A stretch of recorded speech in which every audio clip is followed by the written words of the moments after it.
Guys, seriously, let's have fun and let's finish this thing. Let's make another one. This is really great. It's much more, maybe not fascinating, maybe not exciting, but something new.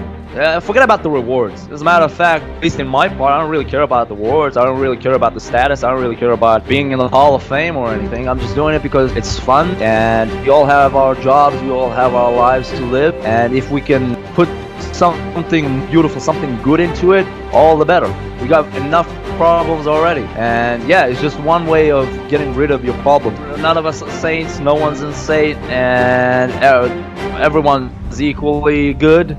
It's just that we're much better. We can see, we have this vision.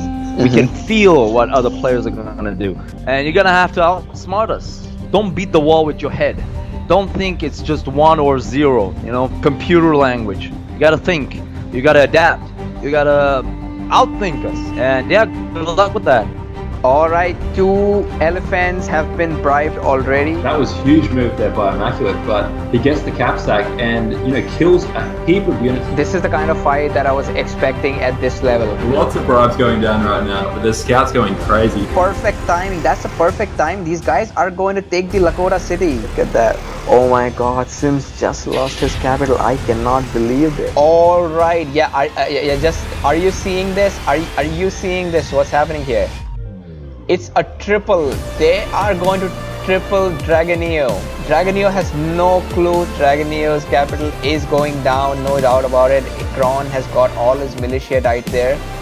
I'm a huge fan of Young One. Young One came with 3 spies. That's enough to change the flow of the game. Would you say EL is more of a democracy or dictatorship? It's either I play or I don't play. I've been playing pretty good lately, so watch out there.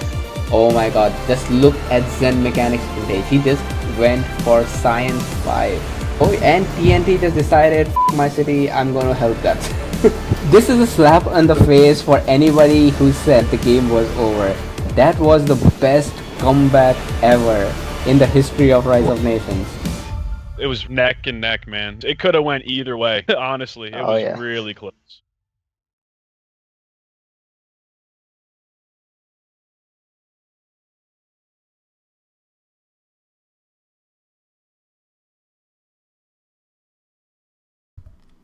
Hello guys, what's up? It's Kron here with Dave, and we are here to present to you the most hyped match of this entire tournament so far, which is going to be PN5 versus TUF Alpha. Really glad that everyone who's here can join us at this time during a weekday. Before we get any further, Dave, good evening or good afternoon to you right now.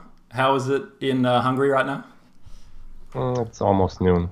It's almost noon. There we go. Yeah. It's 7:35 here in Australia, and I believe across the world. We've got lots of viewers in the chat here. We've already got 19 people watching, and I expect that's only going to grow. But please, guys, we can't make it grow without your help. So please copy the link at the top, spam it to all your friends in Steam. Let's get as many people watching this as possible. I can see that we've got Sermon in the chat, we've got Phantom, and we've got Raja, Buzz. Shout out to you guys. We even got Coin. We got a Frenchman in here. Everyone's in lockdown right now, having fun. Looking forward to watching this great game between 2 Titans here. And Dave, what do you think about this match? I mean, we talked about it a little bit in the draw show, but undoubtedly, do you think this is the biggest quarterfinal in the tournament? Oh, absolutely. I definitely think this is the most anticipated game of the quarterfinal matches. Whatever happens today, one giant is gonna go down here, and we will gonna miss them on the later stages of the game for sure. I mean, the later stages of the tournament. Yeah, exactly right. I mean, just the way this tournament worked out, as soon as we saw that PLA defeated TUF Alpha in an upset, we always knew this moment was going to come, where essentially the way the groups work is that they would have to face off against a top-seeded team from the groups in the next match. And guys, we always try and improve here at the Rise of Patience / Nomadium production team. We've listened to your feedback, and just to up this production to the next level, we actually went behind the scenes and talked to a few players before the game started. So this is completely before the matches were played, just to get a bit of fan insight for you guys. And we put the olive branch out to both teams. In this case, it was actually Lube and Momo from Team PN5 who were available at the time and able to do a quick interview with us. So guys, before we get started, just to give a bit of pre-match hype and give you guys a bit of insights into what these players are thinking coming into this. This interview was recorded about 2 hours before they went live. So without further ado, guys, I'm going to play that for you right now. So sit back, Raja, get your popcorn ready, and have a good listen to this interview. And it goes for about 7 minutes. Okay, so we'll be right back and enjoy.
When it comes to the competition in Ron, how do you find the competitiveness? Do you find it's what drives you, or do you play it for just the love of the game? Well, obviously I enjoy playing, but me personally, I want to be at the best at whatever I play at, and I guess that competitive.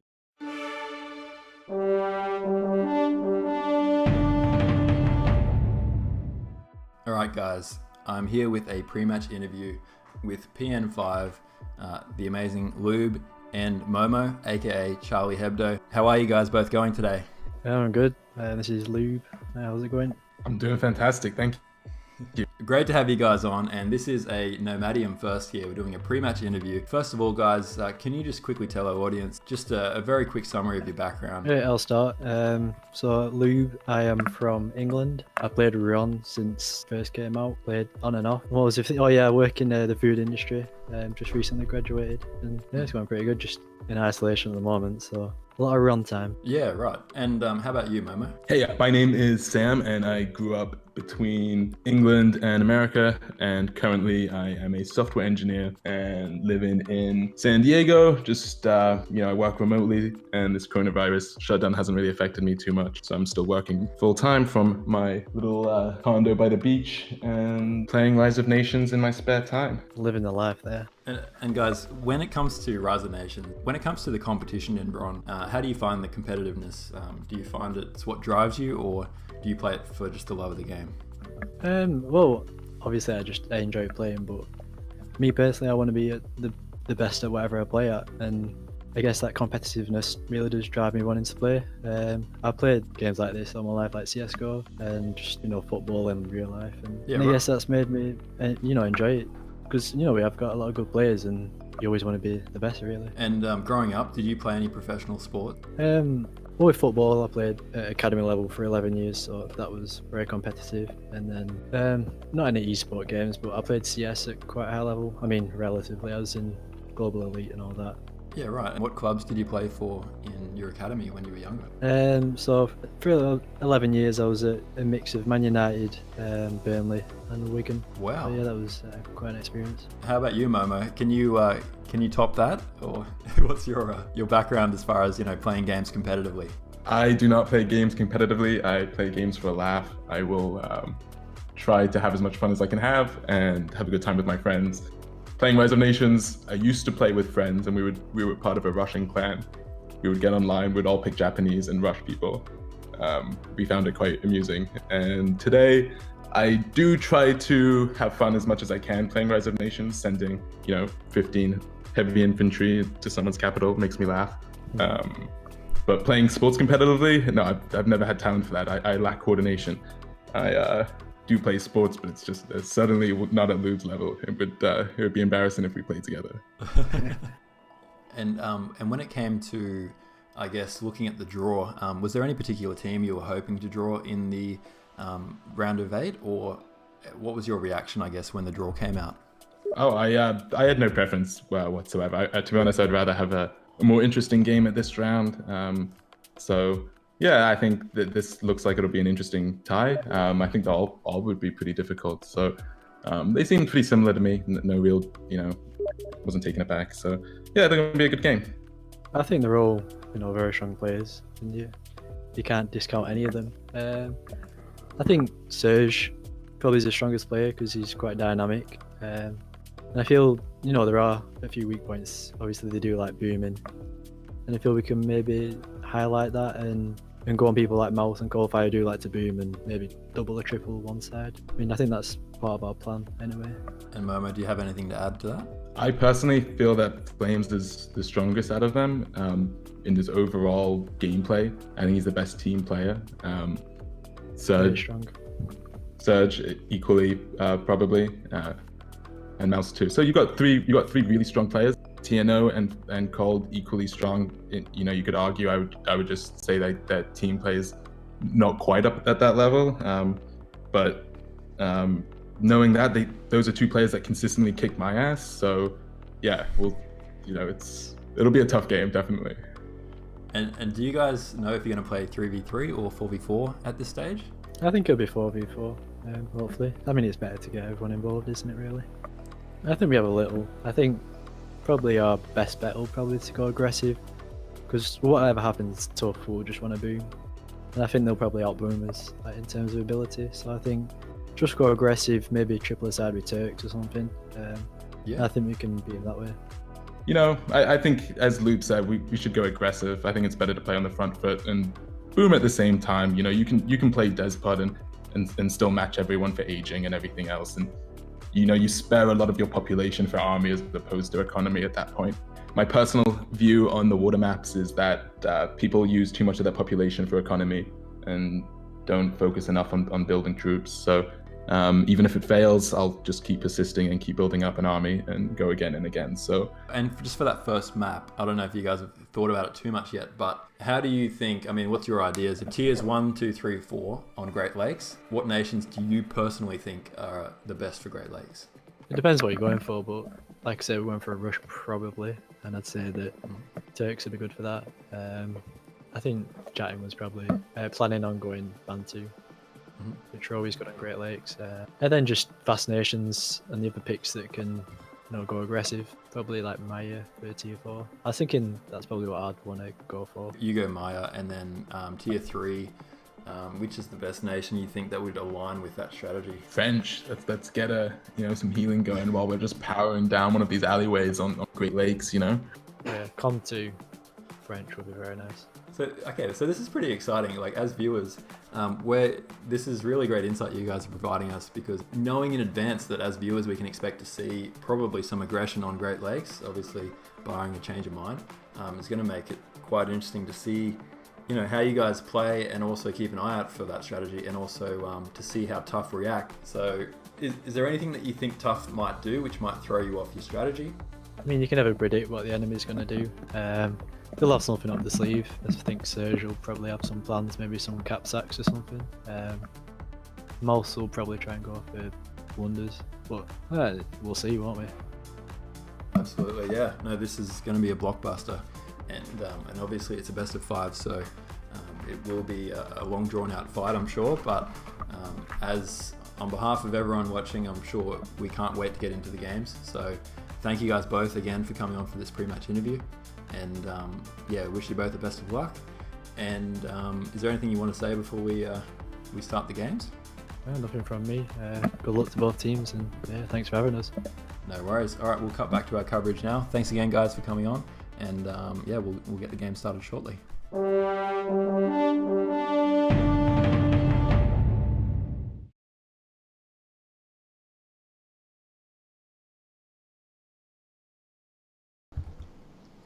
All right, guys, there you have it.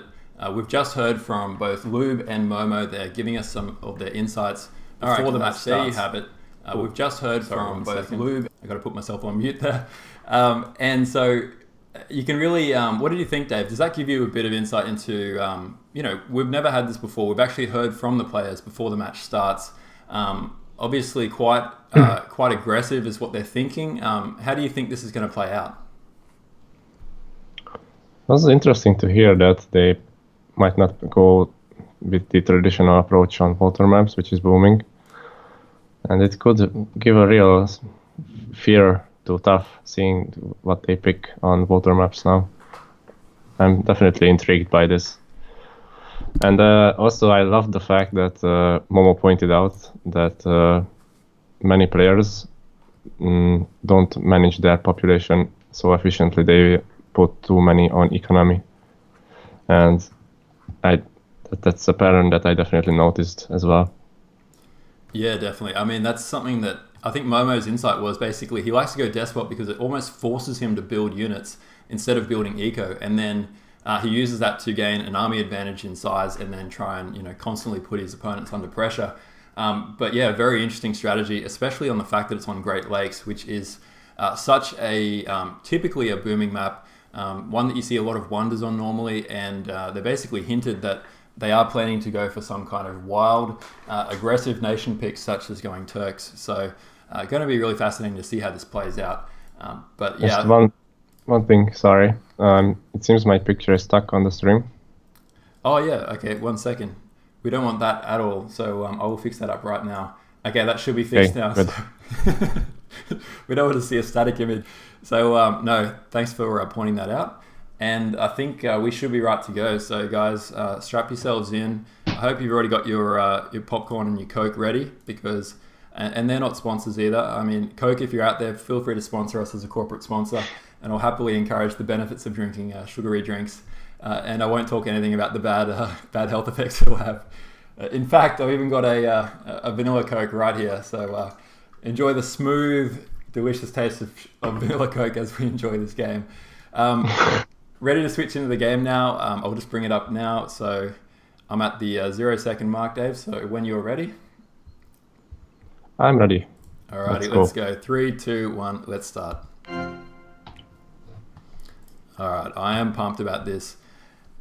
We are in this 4v4. This is the first match between PN5 versus TUF Alpha. And already we can see that the players are starting to put down their cities here.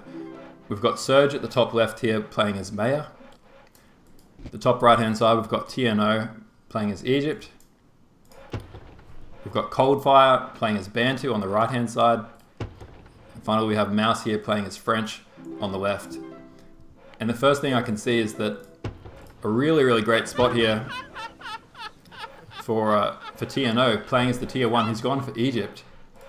And in a really nice spot on the map. He's really well hidden, very easy to protect there. What's your thoughts, Dave, initially on the placements here for TUF? I definitely like that Egypt is in the pocket. It's much harder to raid the wonders and whatnot. And in the front, Bantu is going to be a great tool in case he wants to raid or something. On the other side, I see Maya and French, which could be interesting combo. I'm not sure what they are going for here. It seems to be a mix of boom and aggression with Egypt and Bantu, coupled with Maya and French.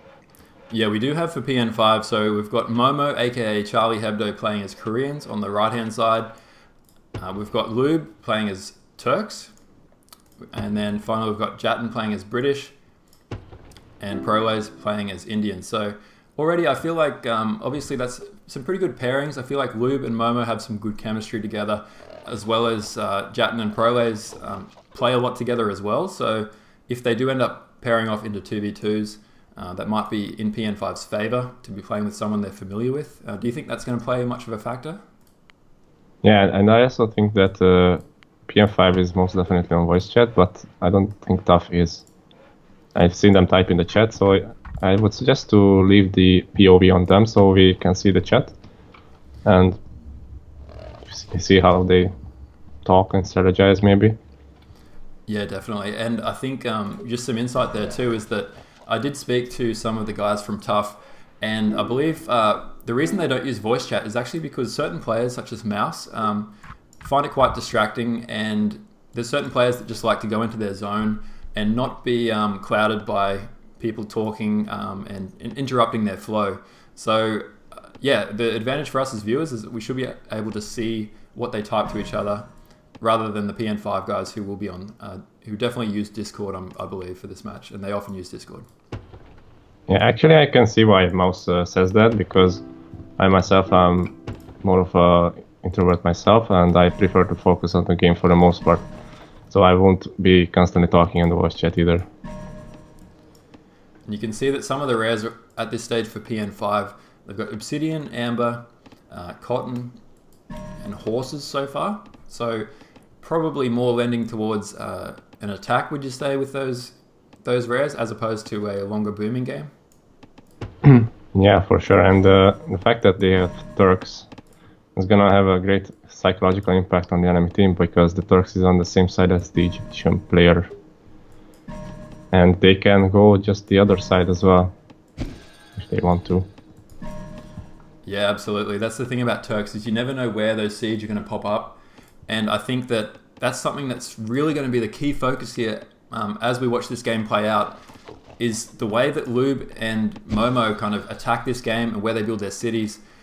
Because obviously to use Turks, you do need to be at least somewhat close to your opponent. You can't just march halfway across the entire map and then start sieging someone, because your supply lines are going to be way too slow. However, you can see that Coldfire is relatively close here, and with a couple of well-placed cities, they may be able to get close enough for a Turk attack. Alternatively, you can see over here that Prolays and Mouse are very close together, and therefore that also becomes quite an obvious choice if they wanted to go as close as possible. Yep, and forcing the Bantu player to go military approach first is a good idea, because they are not limited by pop caps, so they can boom a lot better than some other nations can. Yeah, absolutely. You can see that TUF do have gems as well, and I really like gems in the long term. They also have Pappy here, which it appears that they haven't scouted just yet. You can see that Coldfire's citizen is very close to it, but he hasn't quite seen it yet. That's got to be a bit frustrating, because if they do scout this Pappy, it's going to help them a lot. It takes quite a while for all the players to walk their merchant all the way across. Oh, that's a big rare though. You can see in the back here for Mouse, he just scouted relics. So it seems that TUF has great rares for booming with the Pappy, Silver, and relics so far. Gems is nice as well, so I wouldn't complain if I was them. Absolutely, and you can see that PN5 again just haven't quite scouted Silk yet. They do have some decent rares to get themselves with really strong ecos early on, but I do feel like, as you said, so far the pick of the rares, it seems to be slightly leaning towards PN5 for a short-term game, and leaning towards TUF for that, you know, typical gunpowder play that we often see on this map. Yep, and I feel like TUF is gonna have an easier time getting to medieval age as well, since they have both silver and relics. So it's gonna be a fast uptime for them, and it's very difficult to rush in this case for PN5. And what do you think, if you were playing in Lube's position here as the Turk player, what would be your kind of plan of attack here, based on the way the map's played out so far? Based on what they see right now, I would say that Mouse is a pretty open target, because Prolays is quite close to him, and if they can potentially harass the French player, that's gonna be a good opportunity, because French is quite slow in the beginning, and their only redeeming quality in early game is offense. So it's good to push them back. You can see that Prolays is going for Mill 1 here after Commerce. And so, that looks like a barracks soon. Yeah, Rax is going down, and just for sync reasons, I'm just at 6 minutes and 12 seconds at the moment. Rax is going down here, and it looks like there will be a raid, potentially to take out this Furs. Not sure if Mouse has that merchant close enough to garrison instantly or not, but we'll soon find out. Looks like Mouse is going for military one himself. Yeah, nice reaction there by Mouse. Not sure if that was just his spider senses tingling or not, but obviously the proximity here probably has cause for concern. Getting his mill there nice and early, which is going to most likely save him from any potential embarrassment here from Prolays' raids. One thing I don't like about Proly's move here is that his eco is not even close to maxed out yet. I don't think he has a dock, and that's a big concern because he's gonna be a lot slower. You can see in the chat too, just some insight, as you said, the TUF guys, Surge saying, let's kill him fast, Mouse, he expects you to boom. And Mouse saying yes, and then saying 931 taunt, which is the laughter. So, ironically though, this is a situation where it seems like the rares actually do favour them booming. So, what do you think's in their best interest here? Do they go ahead and do what they think everyone's going to expect them to do and boom? Or do they basically go for the opposite, which is go for a fast rush? It's hard to tell because TUF mostly scouted just their own rares and maybe some in the center, but they don't really see any of the opponent's rares. So all they know is that PN5 could have even better rares for booming, which is not the case. And if they knew that PN5 has mostly offensive rares, I would suggest the best strategy for TUF is to defend and hold and then win the long game. You can see Colossus going down here from TNO. Do you think was that expected by you? And what wonders do you think TNO should go for here? Oh, absolutely. That's pretty standard to go for Colossus with Egypt, even if the opponent is going to rush you, because Colossus is such a cheap investment for Egypt, and it pays off really fast. You can skip science even if you want to. So I would do the same if I was him. And so, do you think he should go for a second wonder here? That might be taking it a bit too risky. I will settle for one in this case. Yeah, I guess the X factor for the TUF guys is that they know that Lube is Turks, and Turks can attack as soon as 11 minutes, which we're at the 8-minute 35 mark at the moment. That's not far away. So obviously, just there's a balancing act, I guess. But as you said, I think if TNO just goes for Colossus, he can always consider going for another wonder. But if he goes for it too soon, it just leaves his teammates potentially at risk here. Yeah, it's not the fact that he's gonna get attacked, but he's gonna leave his teammates to die, essentially. And that's the biggest risk factor here. Really the problem nice. On the left side is probably his second city is getting denied, and his eco is still not maxed out. So Mouse is already H2 and Proles is nowhere near that. Yeah, it does look like Nerves may be getting the best of Proles here. Have been a few merchants not working, and also he has, as you said, not had the fortune of getting the city up. Although nice raid in the back denying those relics, so he is having some wins, but also Mouse has really got the upper hand in this little skirmish. I mean, Mouse is already aged. Meanwhile, yeah, getting that relics was nice, but it doesn't compensate enough for him. Yeah. Meanwhile, Lube is already H2 and has all the necessary techs almost, just Mewtwo needed if he wants to rush. I'm just checking if he has any villagers, and he has one on the way to Proles right now. Ah, okay. Well, that's what we were kind of thinking is this one villager is going to be the guy who potentially has a huge impact in this game. Normally a citizen alone doesn't have that much weight of responsibility on his shoulders, but you can see this guy walking with such vigor and confidence. What a baller right there. Because he will potentially be the guy who builds a few sieges. And I mean, I was thinking that Lube's city placement was a little bit unusual in the sense that he went very close. He didn't go for territory, he just went for a safe option. Although obviously getting that mine is handy for him. But I think this will play out in a way that his unit producing structures are going to be right on the front lines away from his cities, such as building a couple of siege workshops here at the top left. We'll wait and see, I guess. That seems to be how it's shaping out though. Yeah, this could almost be a clue for TUF that Lube is not pushing on the right side, because he built his city in a safe spot and leaving Momo there to defend with Koreans. Yeah, that's so true. And I mean, perfect strategy here from a theoretical point of view. Having Korean player on the front line here basically means that, I mean, wherever Cold builds, wherever TNO builds is going to be important, because if TNO builds at the front lines here of Cold, that's where you'd probably expect him to build. They're going to have a very tough time trying to take out Koreans here, especially with that river, and Koreans are just frustrating as hell. Yeah, they can repair all they want and just plant towers. It's a nightmare to kill them. Meanwhile, I think Surge is expecting Mouse to get rushed because he said so in the chat, and he towered his cap, but has no military. Okay, he's getting military buildings on Mouse now, so that's a good call for sure. Yeah, you can see Serge just built racks behind here, starting to spam units. Yeah, he should definitely be more afraid of Mouse getting rushed more so than himself, because he's Mayans and he's in a safer spot as well. Yeah, and I'm trying to find that citizen of Lubes. Where did he go off to? He's hiding somewhere.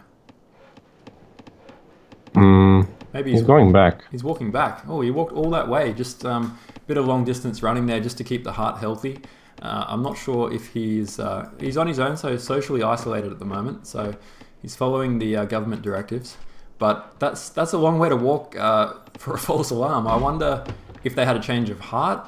Maybe they thought that TUF would be prepared and it was not worth doing. I'm not really sure there, but it just seems to me like a little bit of indecisiveness here from the PN5 guys. Yeah, it seems like that they didn't really want to commit to this rush strategy after all, seeing how Jetin went Commerce 2 and Science 2 here, and they're not really producing a lot of military. This might work actually, because TUF is committing a lot into defenses now, and this might work in the favor of PN5, because they can strike with a better force later. Still, the fact that TUF has much better rats for booming is a concern, and it's gonna be a race against time if they don't make something happen in the first 3 ages. Yeah, I agree. You can see that it looks like Surge is going for Science 2 here. But I do feel like on this particular map, you can actually see Mouse has gone for a very aggressive build, Mil 2, without going Science or Civic. It does look like they are going to push here, and he's got the French supply wagon ready as well. I think their thought process is that if the Turk player wanted to rush them, it would have happened already. So it seems that they are not doing that, and better to put pressure yourself. Yeah, absolutely. Do you mind if we pause for 1 second? I just need to fix up my camera. I'm just at the 13-minute, 31 seconds mark. So I'll just pause for 1 sec. There was a technical issue. Worries. I accidentally hit my webcam in the excitement. So bear with me. I need a minute too. Yeah, no problem. Okay, we'll try and get this working 1 sec.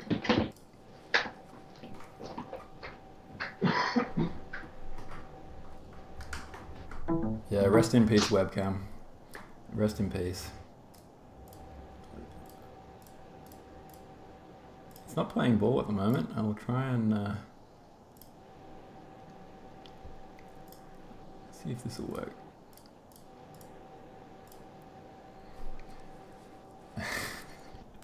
No, coronavirus hasn't got me yet.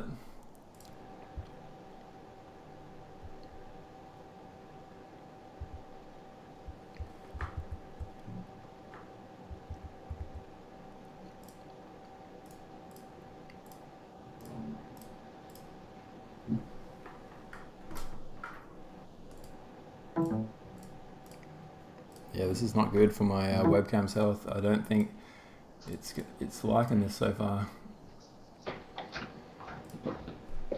All right, well, you're going to be without my my pretty face, but I think we're gonna need you to carry us on the looks stakes here, Dave.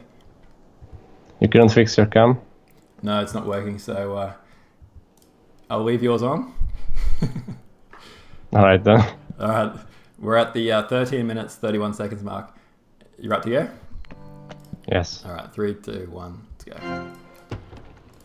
All right, so we can see that Mouse is sieging down this city of pro lasers. Yep. And this could be very tough for PN5 because French on an offensive. That's very scary.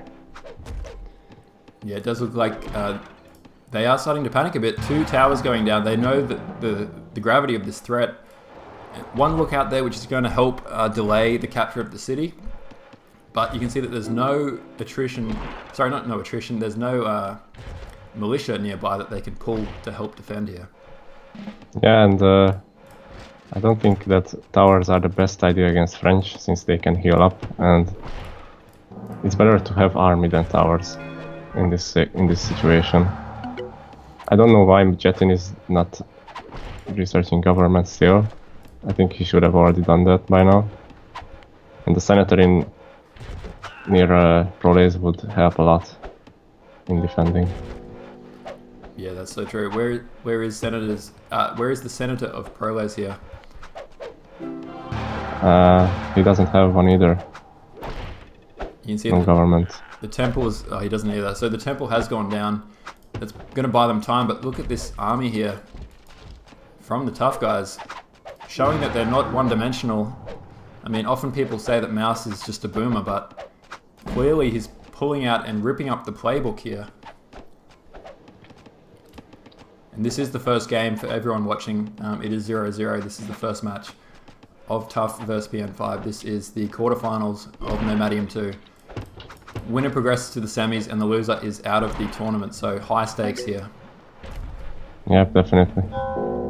On the right hand side, some action is gonna happen soon, I believe. Gathering of troops by Turks and Koreans here. But it does look like TUF is prepared on side as well. And you can see that Despot chosen by Momo. He did allude to going Despot in the pre-match interview, so he has held true here. And he hasn't gone for Com 2 either, so that's just a 100 eco Despot, although he should be able to research Com 2 in due course, given that he's got 9 scholars. Looks like a big engagement here. Proles does have militia. And Proles, in fairness, does have plenty of bowmen, so... It's not a good time when you need militia to hold on lakes. But he definitely needs it here. Very true. It looks like they will leave for another day. Looks like they'll be okay, but I mean, almost like for Jatin and Proles here, they want to have an engagement because, as you rightly pointed out, having those militia in militia mode is hurting his eco quite a lot. Only 50 wood income coming in. It's almost like they want to go for an attack, go for a kill. Although it looks like the TUF guys have other ideas. Actually, if you can force the other player to just keep his militia there, that's good enough as well, because he's not gathering for all the time. Oh, and look at this. You can see in the background, Tiano's going for hanging gardens here. He's quite advanced in the construction, but there's a... it looks like the TUF guys... Sorry, the PN5 guys are going to try and raid this. Looks like Luke went for the quick H3 approach, and it almost worked because Coldfire was just a little bit behind him in age, but he's there now, and yeah, well, doesn't look like this fast H3 approach is gonna work out. So he did this get is gonna be very... Yeah, sorry? The upgraded siege worked out. Oh, big engagement here between Mouse and Surge at the top.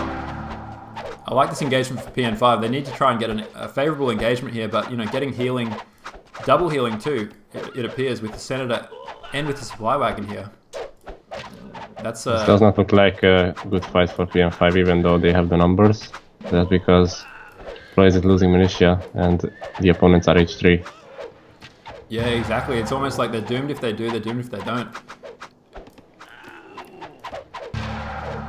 Really hard to tell what's going on here. A lot of action though on both these fronts. It looks like basically this has evolved into a 2v2. I really like Mouse and Surge's position though on the left hand side. Hard to tell who's ahead here on the right. I would say TUF is ahead on the right hand side, just because now they are kind of safe. They are both H3, they have good armies, they have enough barracks to supply production. And I think time has run out for the Turk-Korean duo to make something happen.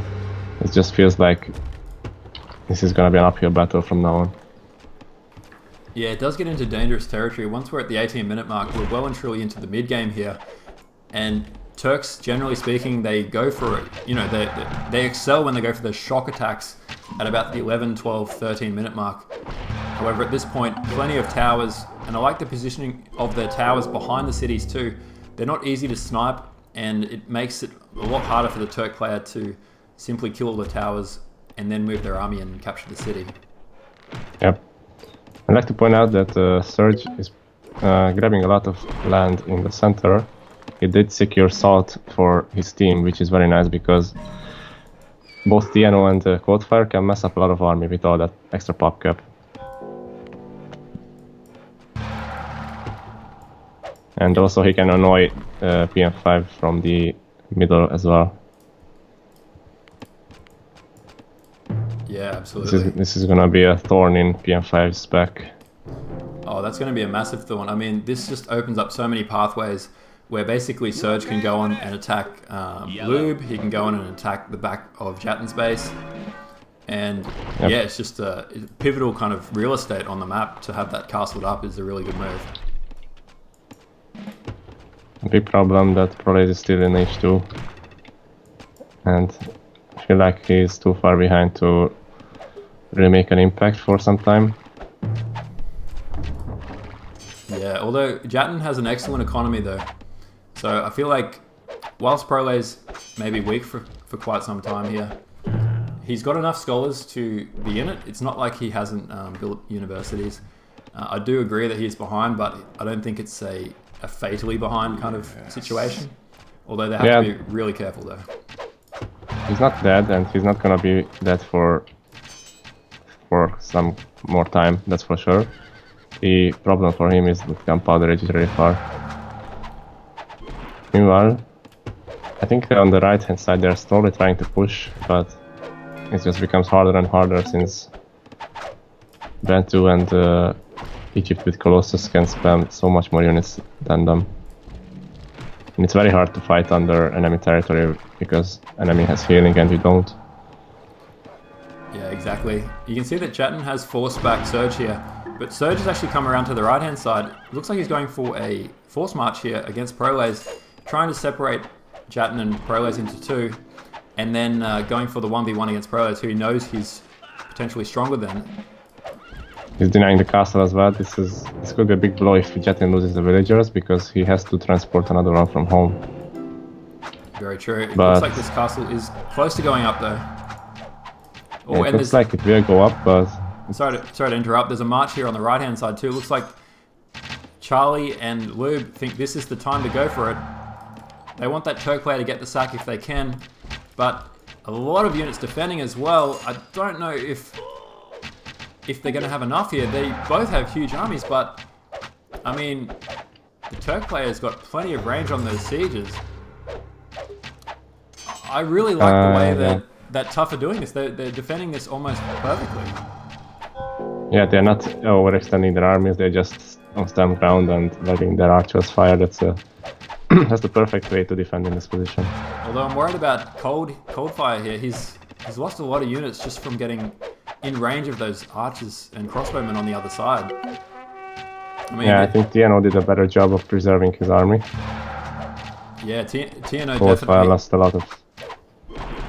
And TNO's the player with the Colossus here, so he knows how valuable his units are, but oh my god, this is exceptional play by Lube. I like these guys and their strategy here. It's slowly pushing. I don't know, I feel like PN5 might have enough to take this city now. Yeah, the thing is that Loop has tactics upgrade and all these other players don't. And that's a big deal. Very true. I mean, he's got that mill 3. And does TNO have it? I don't think he's got a castle yet, so... You okay over there? That is an issue. Another thing is that they have obsidian on their archers. Very so they deal more damage. 16 plus 1. You can see that that's getting a lot of extra damage here. Meanwhile, it looks like Prolase and Jatten, whilst they're not doing too bad, they're basically playing a bit of a back and forth game with Surge. Looks like they're pushing in here now though, so PN5 are going for it. They do capture the city here, which was the Turk player who captured it as well. Look at that assimilation timer. 15% already. That's a huge deal because now the TNO and Coldfire don't have healing and they have to run back here. They don't have the advantage anymore. They're gonna lose all of these buildings here. That's a huge deal for PN5 here. Oh, massive deal. I mean, and the fact that they got Turk player to capture it too. Look at that. It's already 50% assimilated. He can start building towers within about a minute or so. That is a massive moment in this match. And from this point forward, I mean, for the TUF guys, they're still, I feel like they've got the leg up on the left-hand side here, but they're not in a position to drop the hammer and actually deal a fatal blow. It's kind of like a bit of a back and forth mouse game at the moment. Whereas on the right-hand side here, once you get Turks with the momentum, Turks can just rain all hell from above. And this is going to be a really tricky situation for the TUF guys to play. They need to not panic. They need to make sure that TNO keeps his army, keeps building more units and making advantage of having Colossus. He's got a superb economy, but obviously, and Cold actually has a good economy too. He hasn't lost really anything from that except for the momentum and all these buildings, which are just going to go down very shortly. So they need to stay calm here and regather. Yeah, that's exactly what they're doing, and they didn't overextend and waste their armies. That was a great decision by them, because in the long term they still have the better. They have a better chance, because Tiano is really close to H4, and the Coldfire is pretty close as well. Meanwhile, only Lube is close to H4 kind of, and Momo is not even Science 2 yet. Yeah, it does look like Momo, definitely, he's gone for a very aggressive build order here. And obviously he went for Despot, so he's hardly going for a boom game. As he said in the pre-match interview, his focus is on units and not on what he styled as, sometimes what can be a boring boom game. Although on this map, booming is obviously quite the dominant strategy normally. So it's going to be interesting to see if that bites him in the end, or if that works out okay. Big engagement going down the left-hand side between Jetin and Mouse. It looks like a better engagement for Jetin, although the tower is helping a bit. He does have his tactics upgrade here. It looks like they both do actually, so even on armor, but yeah, really looks like Jatin's playing really well here. It's hard to tell who's winning this fight. I mean, it's kind of like a stalemate on both sides, but Jatin did go for the Despot as well. I don't think we really talked that, but I feel like Jatin's an excellent Despot player. It goes naturally with his style, and his economy is superb here as British, so obviously when British go Despot, it's kind of like Senator combined with Despot, as opposed to Momo, who's quite restricted in his economy, with the British having such a good advantage with the commerce cap. And another engagement between Proles and Surge in the center. I think we missed that a bit, but it looked like a kind of a stalemate here. Yeah, and that's a problem for Proles, because Surge is H4 now. Yeah, Surge has age now, so that is definitely going to be a problem for Proles. I mean, Proles has done well playing from behind here, but nowhere near aging, you can see. He's just getting his science level 3 now, and he's got 120 knowledge income as opposed to 200 here for Surge. So the longer this game goes on, the more that the other guys on his team need to try and make something happen. But I'm really... I think Jetin is overextending a bit. He's losing a lot of army to towers and castle fire. He needs to save his units and wait for age, because he is gonna get there before Mouse does. The problem is that Proles is not close to age, and he will need some help soon, I think. Yeah, Proles does need to be careful. I feel like he needs to, at the very least, save his elephants, and then just play a very defensive scramble kind of game until he can get his age 4 up, which may be 3, 4, 5 minutes away, which is a long time in this game to basically be running away from Surge and trying to wait out that time and not lose his units. Oh, the heavy knights have gone down to Surge now as well, so it looks like a big engagement here by Surge, and why not? I mean, he's got the age advantage now, and Proles is taking the fight. I think Proles really shouldn't be. He needs to run here. Yeah, this is not good to. I mean, he does have plenty of units, but at the same time, always risky to fight an age 4 army with age 3 units.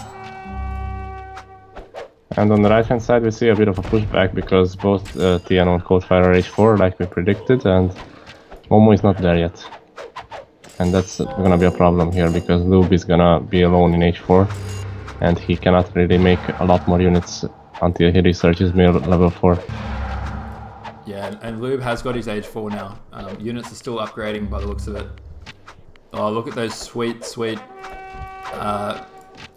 Basilica Bombards for Turks. I can't wait to see them in action, but as you said, TNO and Cold are pushing back now, and they have the advantage in age.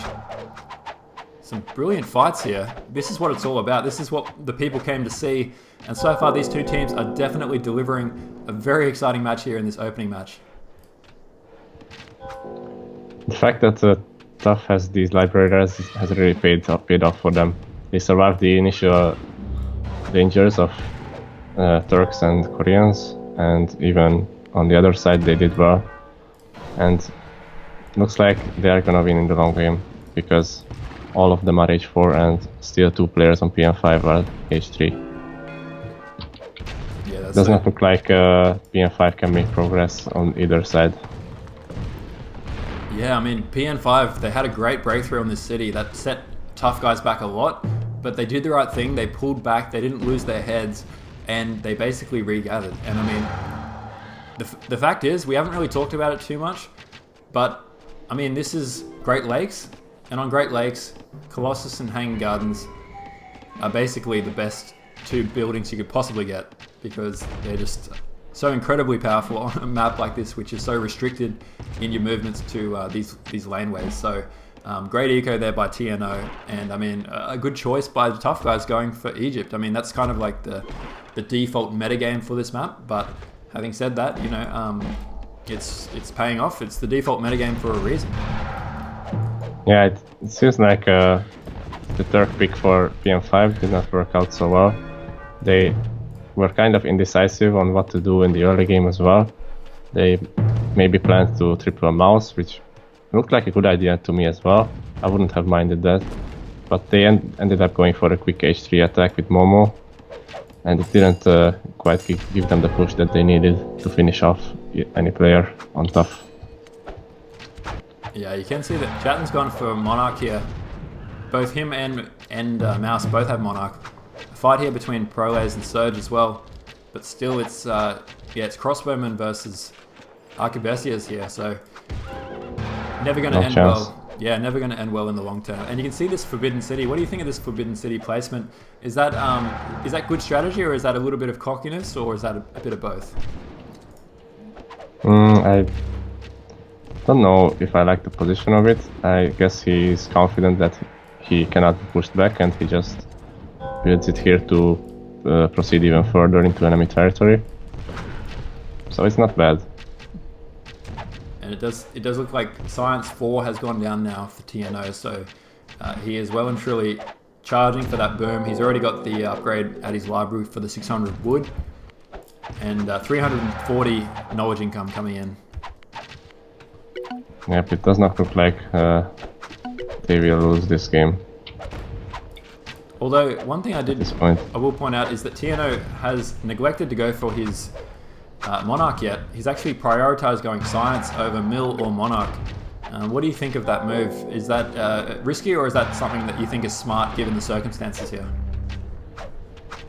The fact that PN5 is defensive gives a lot of edge for TNO, because he's not forced to go Monarchy. He can just keep sieging and make PN5 invest even more into defenses.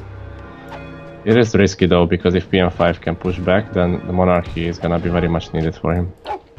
And just as I say that, he has just got his Monarch now, so it wasn't too far behind, but obviously by doing that, I think it looked pretty smart, because they didn't have any engagement where he was at a high risk of losing during that period, and it allowed him to sneak in his Science a little bit faster, get his upgrade at the library, which means he'll have more knowledge income coming in, and he'll get to age 5 faster as well.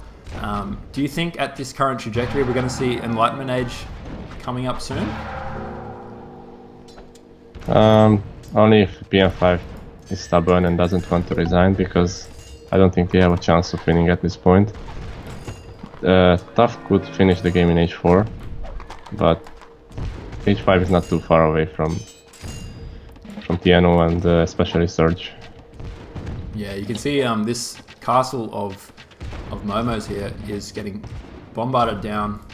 Bit of a bombard fight between the two different guys, and you can see these Turk bombards are going to work, blasting these poor innocent Arquebesias and crossbowmen. I feel so sorry. Yeah, they even killed the siege as well. Yeah, I love seeing that. Actually, one thing I really like is how strong siege are against ships. Something I didn't realize for quite a while, but they actually do a lot of damage. Yep.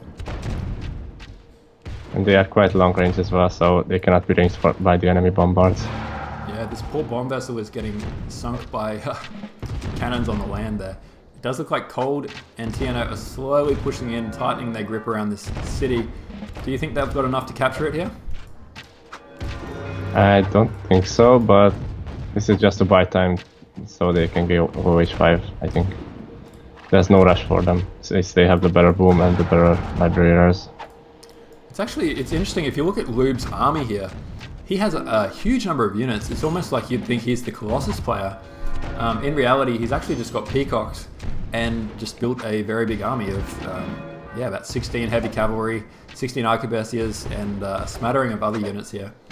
I feel like he could still potentially do something in this game. It's just that they are losing the initiative, and unfortunately for Prolaz, he was just too far behind. It looks like Surge is capitalizing on that. Surge has got a much higher economy now, just able to reinforce, and it looks like Mouse has also made a breakthrough here at the top as well.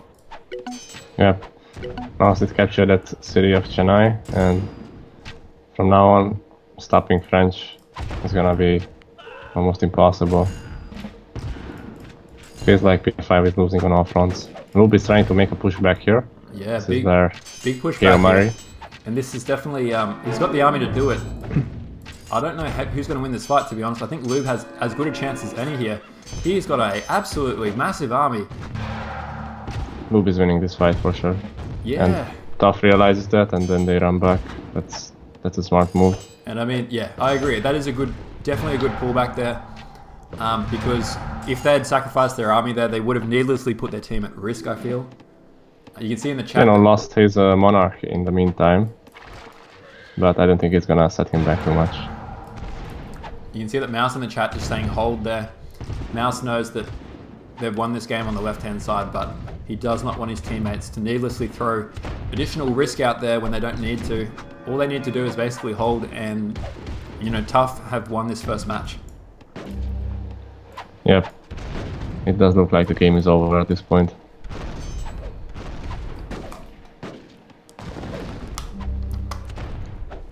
This is what I personally don't like about this map. Since TUF had all the liberators, and I don't think PN5 had any. They had Silk maybe. Yep.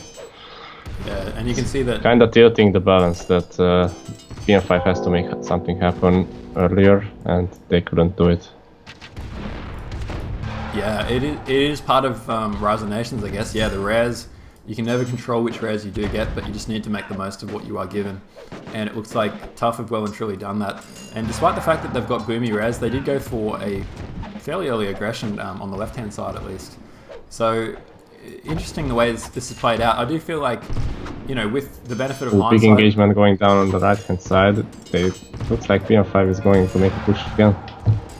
Yeah, Lube needs to get his Monarch in range of his army, but a nice little push there. Lube definitely has the ability to make something happen in this game. There's no doubt about that. He has a huge army, and if they can somehow make something happen here, potentially knock out one of these guys from TUF, such as Cold. They're still in this, but as you said, it's looking really dire because they need to win it ASAP. You can see Prelays typing out GG here. I wonder if that means the entire team's going to resign. Oh, that was actually a defeat there for Prolays, so... He didn't have place to run. Yeah, he held on to the very end, but he literally lost his last city there, so...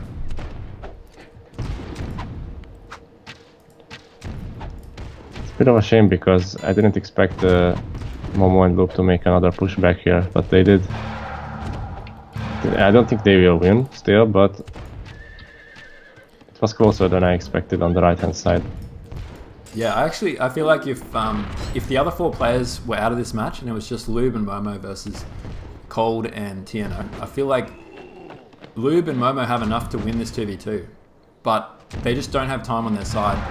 And let's see how it plays out. I still think there's a very small chance they can make something happen here, but as you said, it's just unfortunately they need to win in the next few minutes, and every second that goes by is another second that Surge is making the most of these cities and coming across, and surely he's going to start hurting the eco of Lube from behind now. So once he starts doing that, it's going to be game over. Yeah, pretty much. But this just shows how incredibly dangerous Turks are. You never know. You cannot let your focus down even for 1 minute, because you could get pushed back and there's no stopping Turks from there. Yeah, that's so true. Yeah, I do think so. Do you think in hindsight, maybe, obviously with the benefit of hindsight, maybe the PN5 guys should have gone for some earlier aggression with Turks? Well, I don't know if they've seen that TUF has so much better libraries. I don't think they did.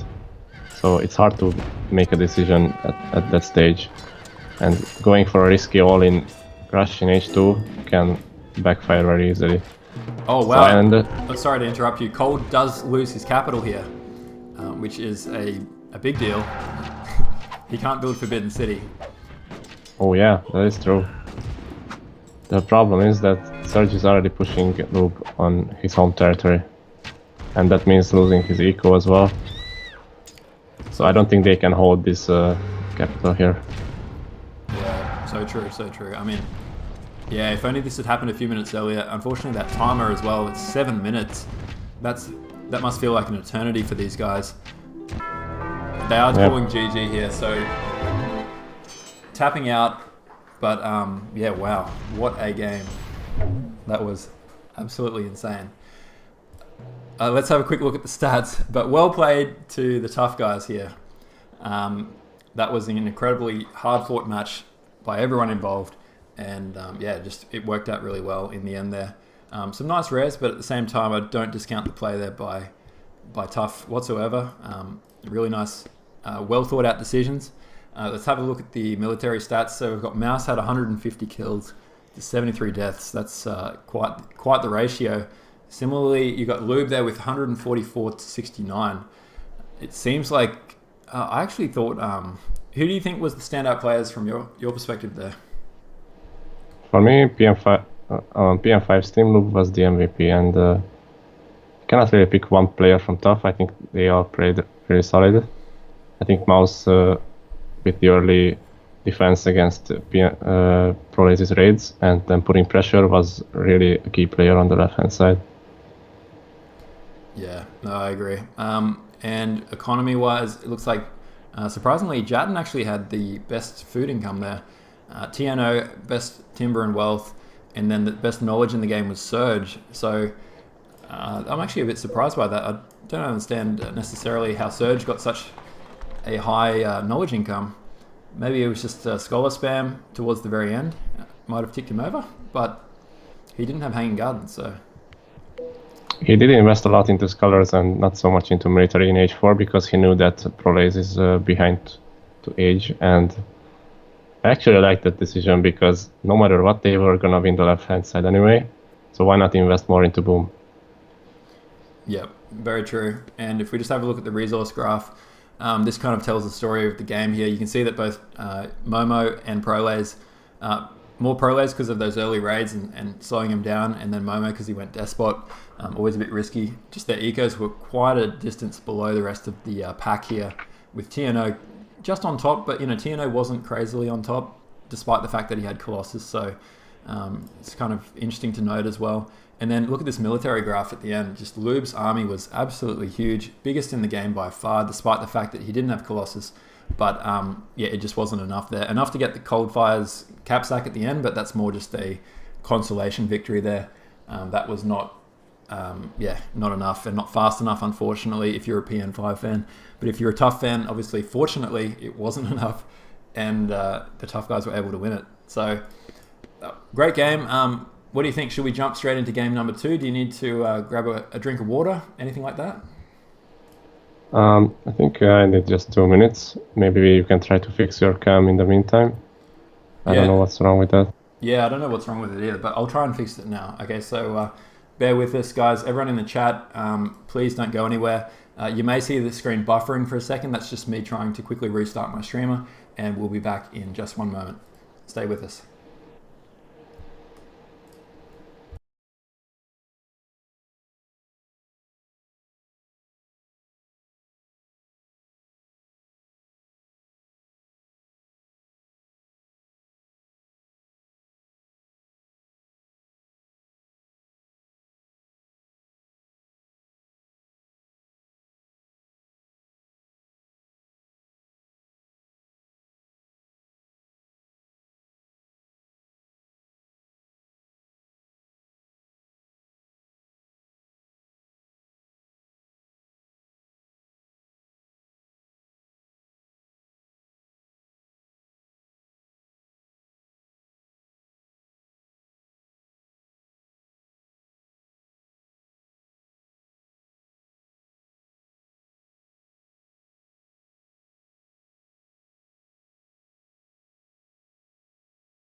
Okay, guys, we are back.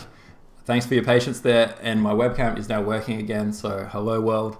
And we are on this second map now, so without further ado, if you guys are ready to get started, Dave, I'll count us down at the 0 second mark. 3, 2, 1, let's go. Looks like a change of teams on both sides. One replacement each. Yeah, it does look like there is a early change here, so let's see who's swapped out. It does appear to be Proles who has traded out here for King. What do you think about this change? Do you think that's is that a good move as from a team management point of view?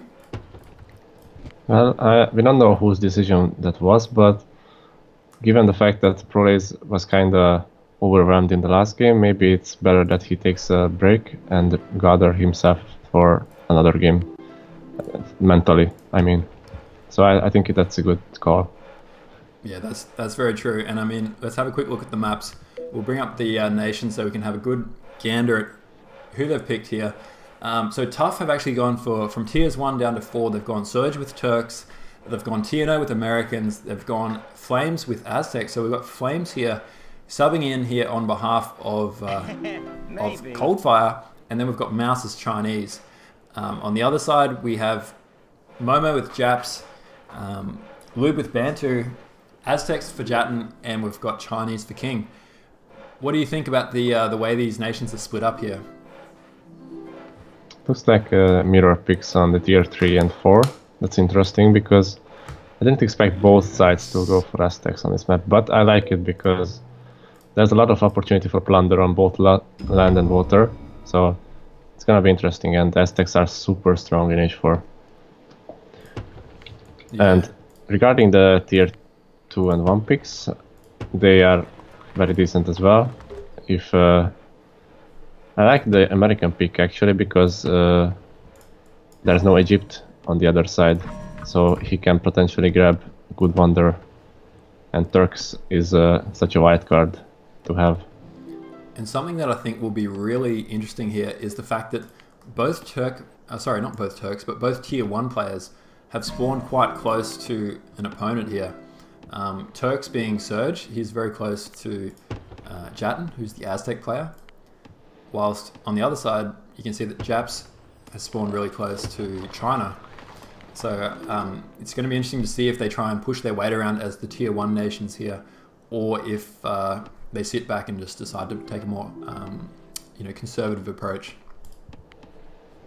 Yeah, it does look like it's a good opportunity for Momo to push Chinese back, because Japanese are such a good aggressive civ, and Chinese is more likely to rely on booming and defending. But same thing on the other side, like you said, Turks versus Aztecs, I would favor Turks any day. It's just Aztecs are slightly better in fighting early than Chinese compared to that. Yeah, that is true. And you can see that Pappy here as well for the PN5 guys. Do you think Pappy is one of those rares that can be a game changer on this map, or is it just a normal kind of standard rare? Oh, definitely. We've seen it last game how it's a game-changing rare, and not just on water maps. I would say it's a game changer on land maps as well. And such a hybrid map like Aussie Outback is definitely great to have. And it does seem like the only way to balance, one Pappy on one side is give both teams Pappy here. Both teams actually have Pappy, so it's going to negate the advantage on either side. Although I wonder if they'll both be scared until they scout the other Pappy, thinking that the other team might have the advantage with the rares. Yeah, one thing I like to note is that PN5 seems to have better chance at grabbing more map control, since they have Bantu and Chinese in the pockets. They can push into the center very easily. And TUF also built kinda back, especially Flames, he's right on the border of the sea. Yes. And it could potentially be dangerous because Mouse is kind of alone there right now.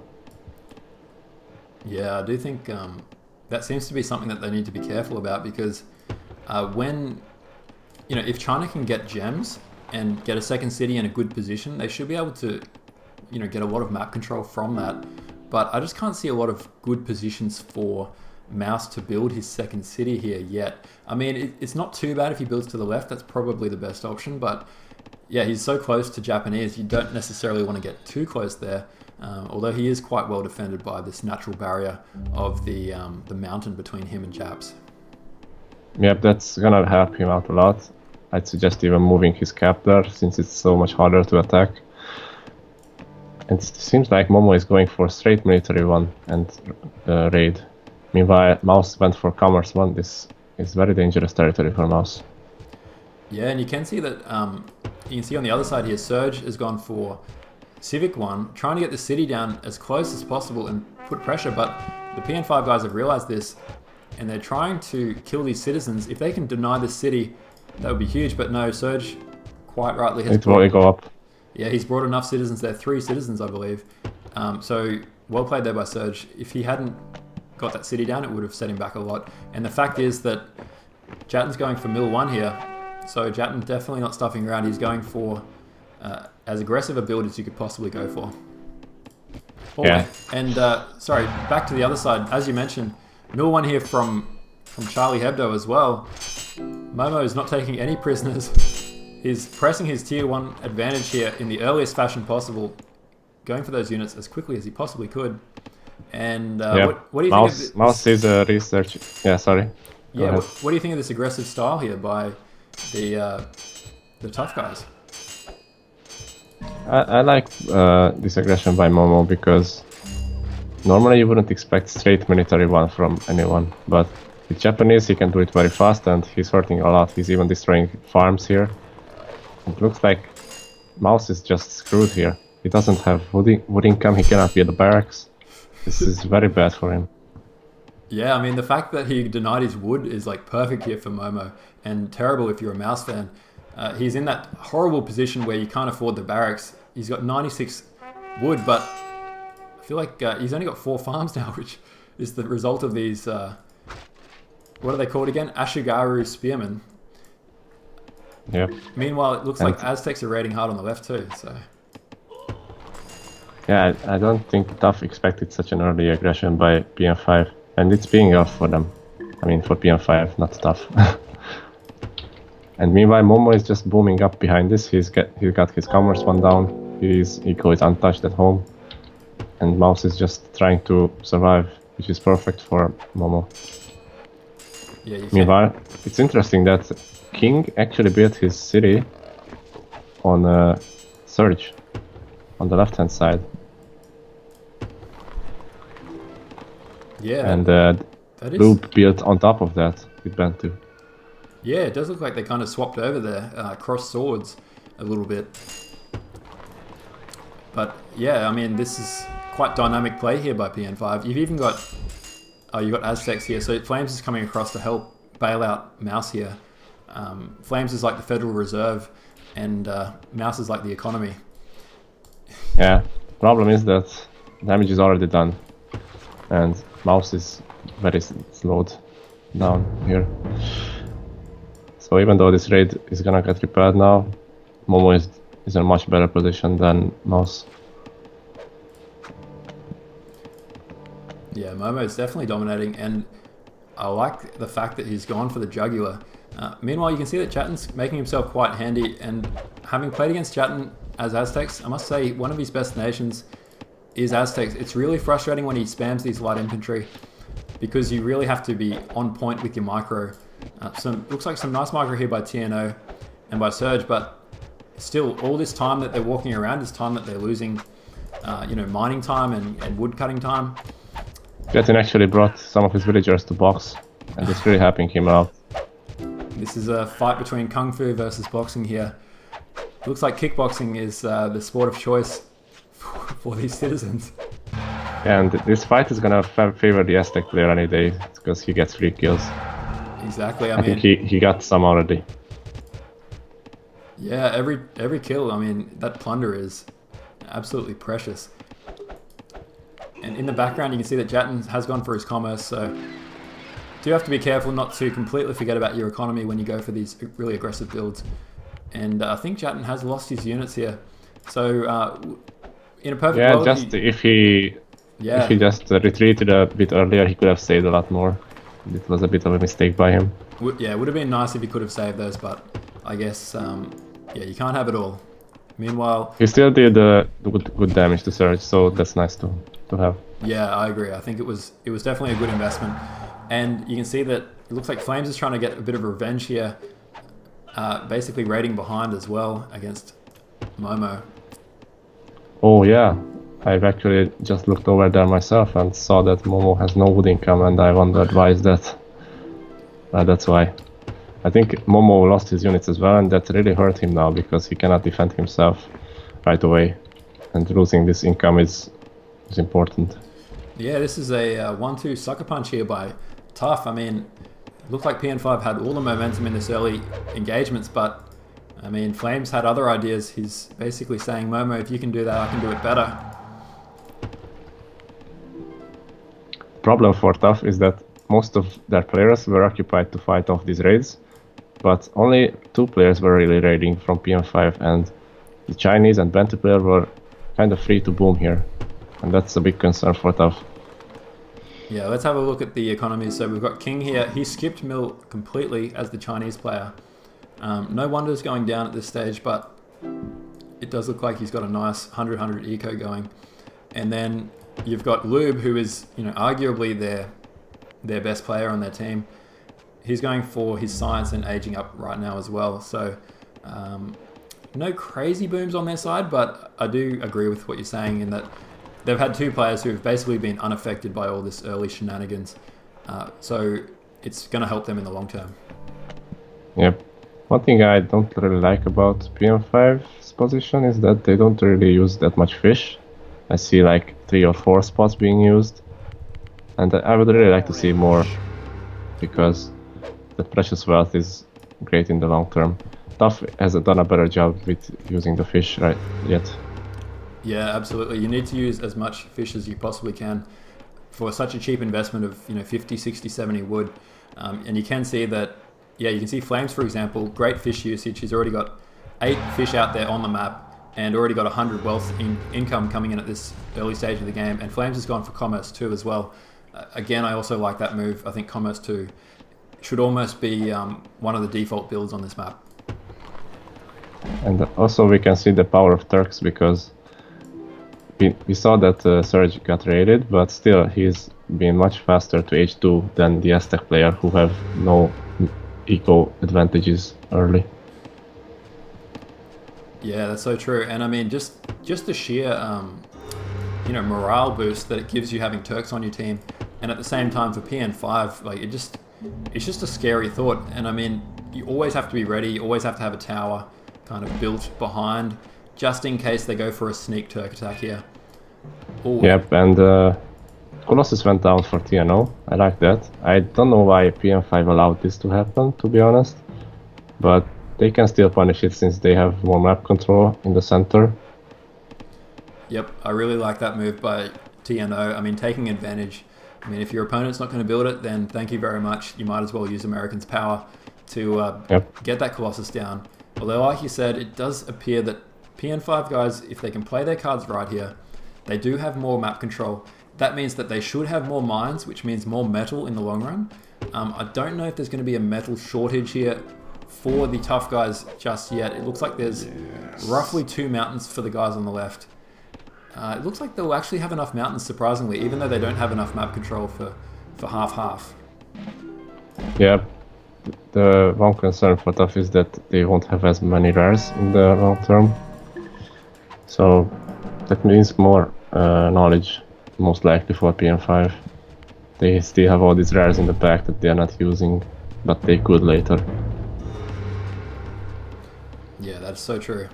So if we have a quick look at the rares, at least the ones that they're using so far, it looks like it's furs, gems, pappy, and whales, which doesn't really count. And then you've got pappy, amber, tobacco, peacocks, and sugar for the PN5 guys. Or at least that's what some of them are using so far. I feel like it's reasonably even there. Obviously, they've both got pappy, so that's not going to play out in either way. But I mean, you've got diamonds on one side, you got gems. I really like gems, and I like furs. And silvers is super strong too. But you know, having PN5 has relics as well, so certain players have got certain rares. They haven't all got the same rares just yet.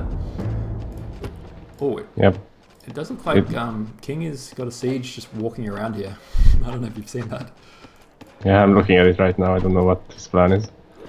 So what I wanted to say that the quality of the rares is not imbalanced, I would say, just the quantity, since PN5 has more of them.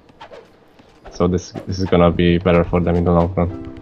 Yeah, that's so true. I didn't really see any sea raids yet.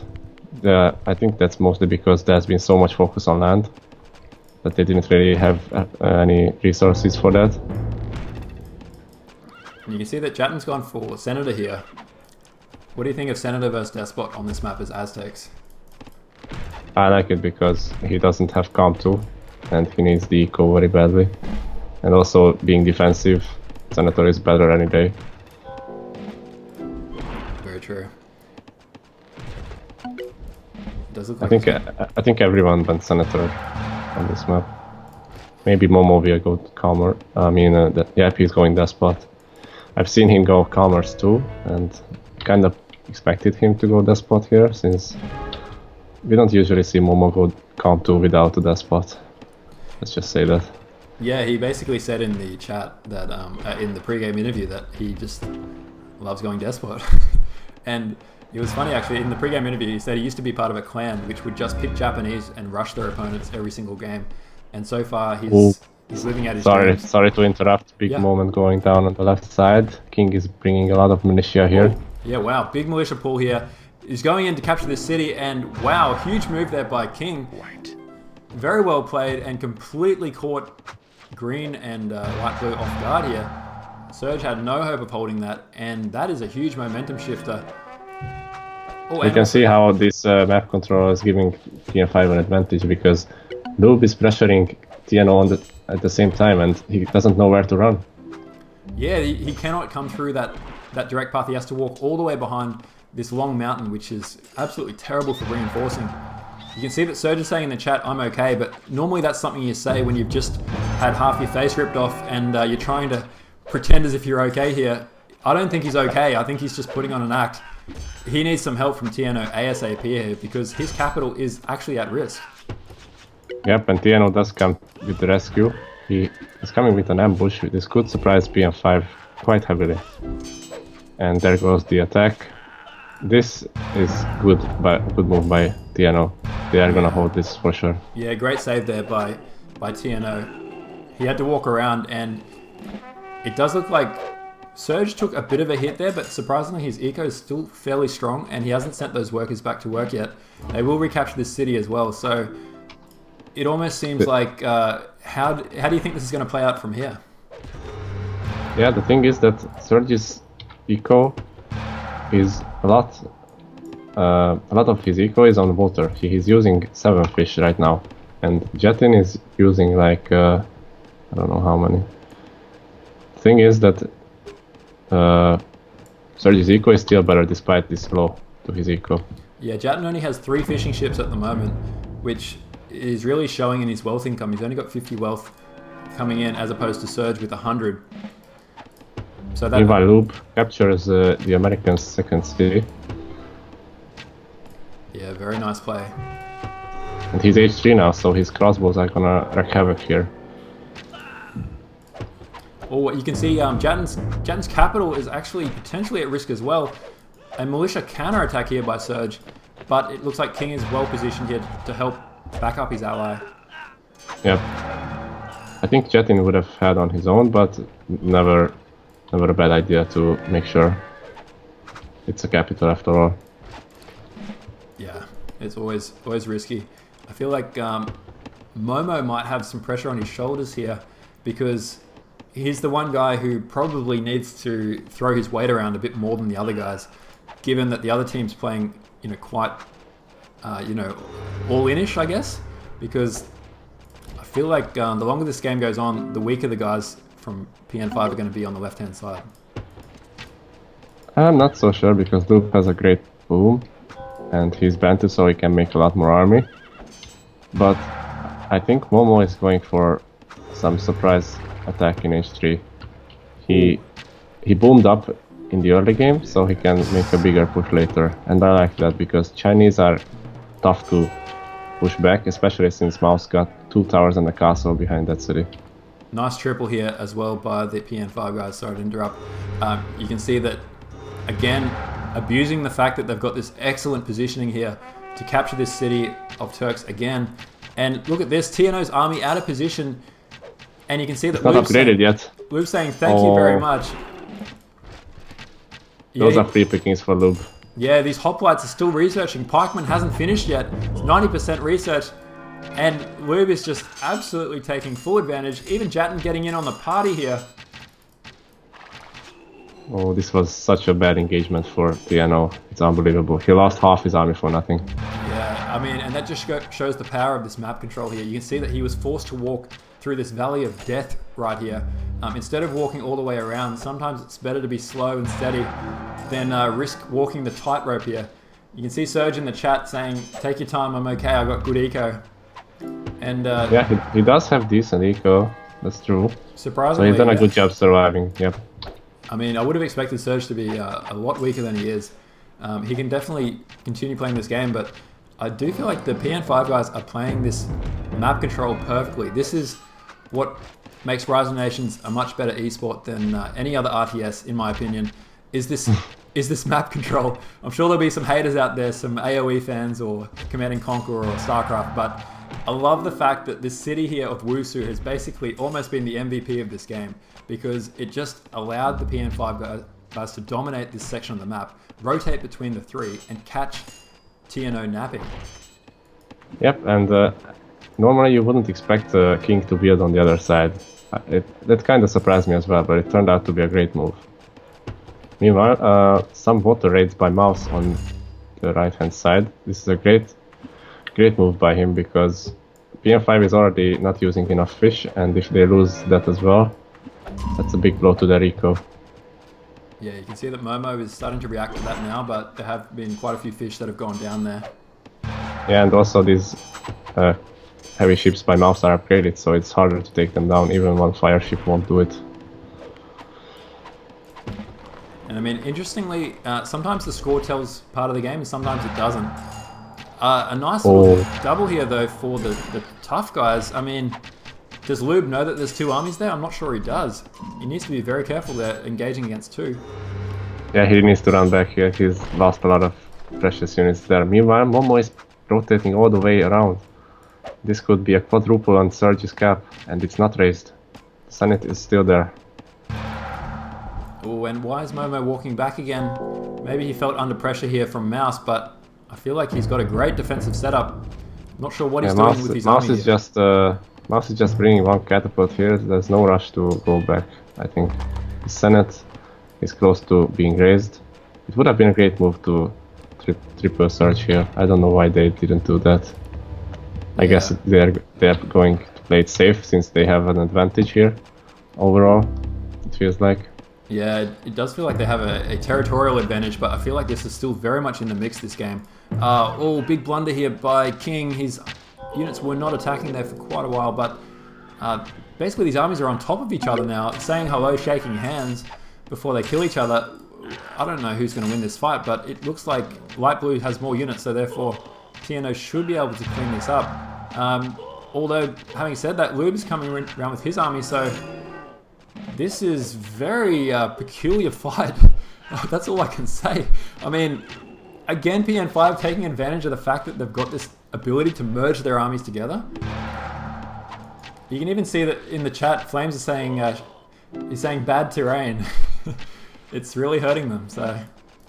Yeah, it's been really hard for TUF to coordinate properly because of these mountains, and it's really hurting them. Oh, nice snipe. You can see that King's Senator goes down. Sorry, you go. Oh yeah, that was a big blow because it's gonna take a while to get the Senator back.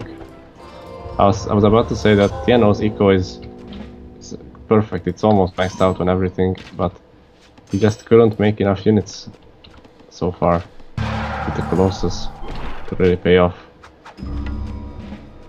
Yeah, he does have an excellent eco. Look at that, 250 wealth income coming in, and he's nearly got 3 universities pretty much full.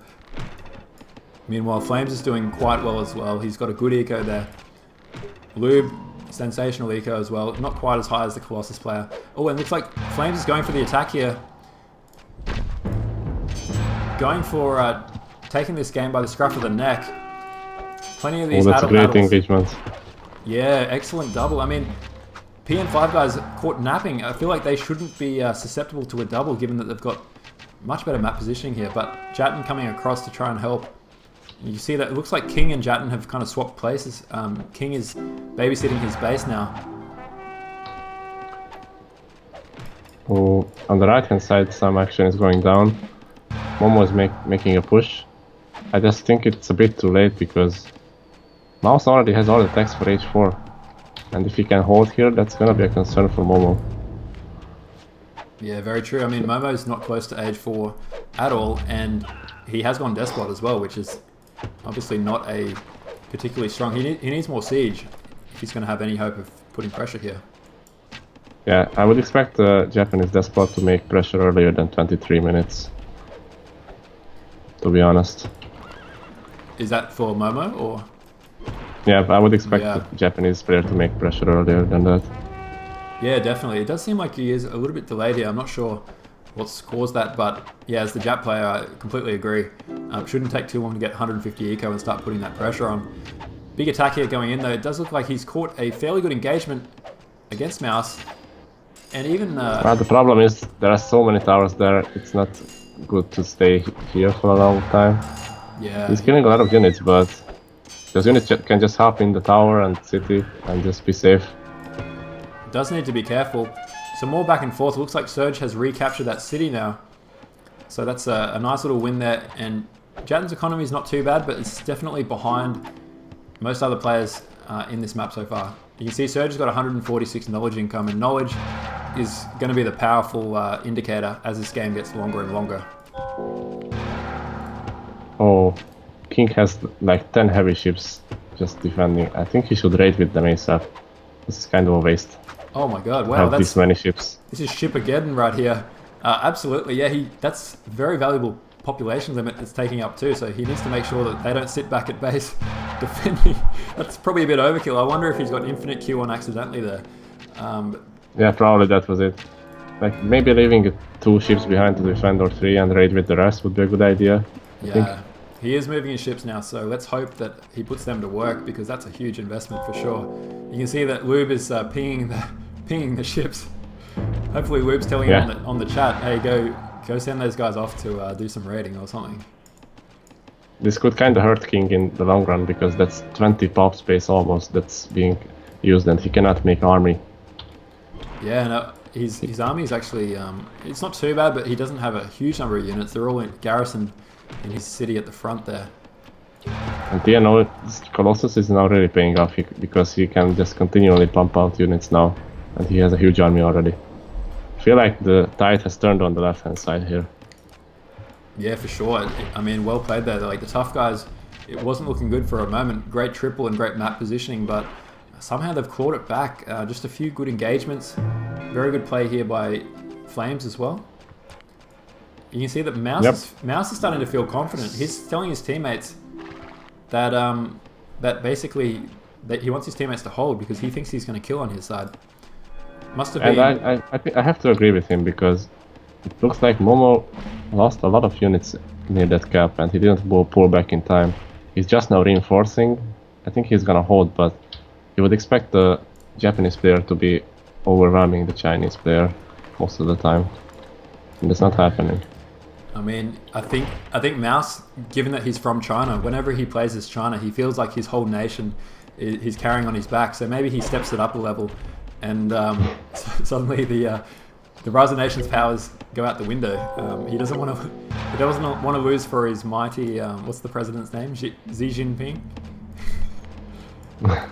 But we'll see. It does look like Mouse playing classic Mouse style. He's getting gunpowder now. Look at that on the right hand side. You can see 3 players getting gunpowder at the exact same time, and they're all from TUF, which if you're a PN5 fan is not a good sign. Not at all, because just now 2 players clicked up on PN5's team, but King and Jatten are not that close. King needs 300 more knowledge, and Jatin is nowhere near that. Yeah, Jatin's only got 2 universities at the moment, and only 2 cities by the looks of it. So he's definitely going to be having to play from behind here. I mean, Surge did take a bit of a hit early on, but he's well and truly rebounded now. A really great eco there by Surge, and his knowledge income this entire time has been superb as well. Yeah, I think 2 things that really turned the tide for TUF was the fact that they used more fish and their eco was better overall, and also the fact that they took better engagements. Yeah, I think so as well. I mean, the engagements were definitely key here, and I think that's definitely a takeaway as well for anyone who's watching this, who might be relatively new to RON, is that if you're playing on a map such as Aussie Outback, there's just a surplus of fish, and you need to make sure that you make the most of it. I mean, I don't think there's such a thing as too many fish. Maybe once you pop cap out at like your commerce cap or something, maybe you could argue you would, but honestly, I think you can go as high as potentially 12 fishermen, and it sets you up really well for the long game. So, do you have a guideline on how many fish you think is a good number?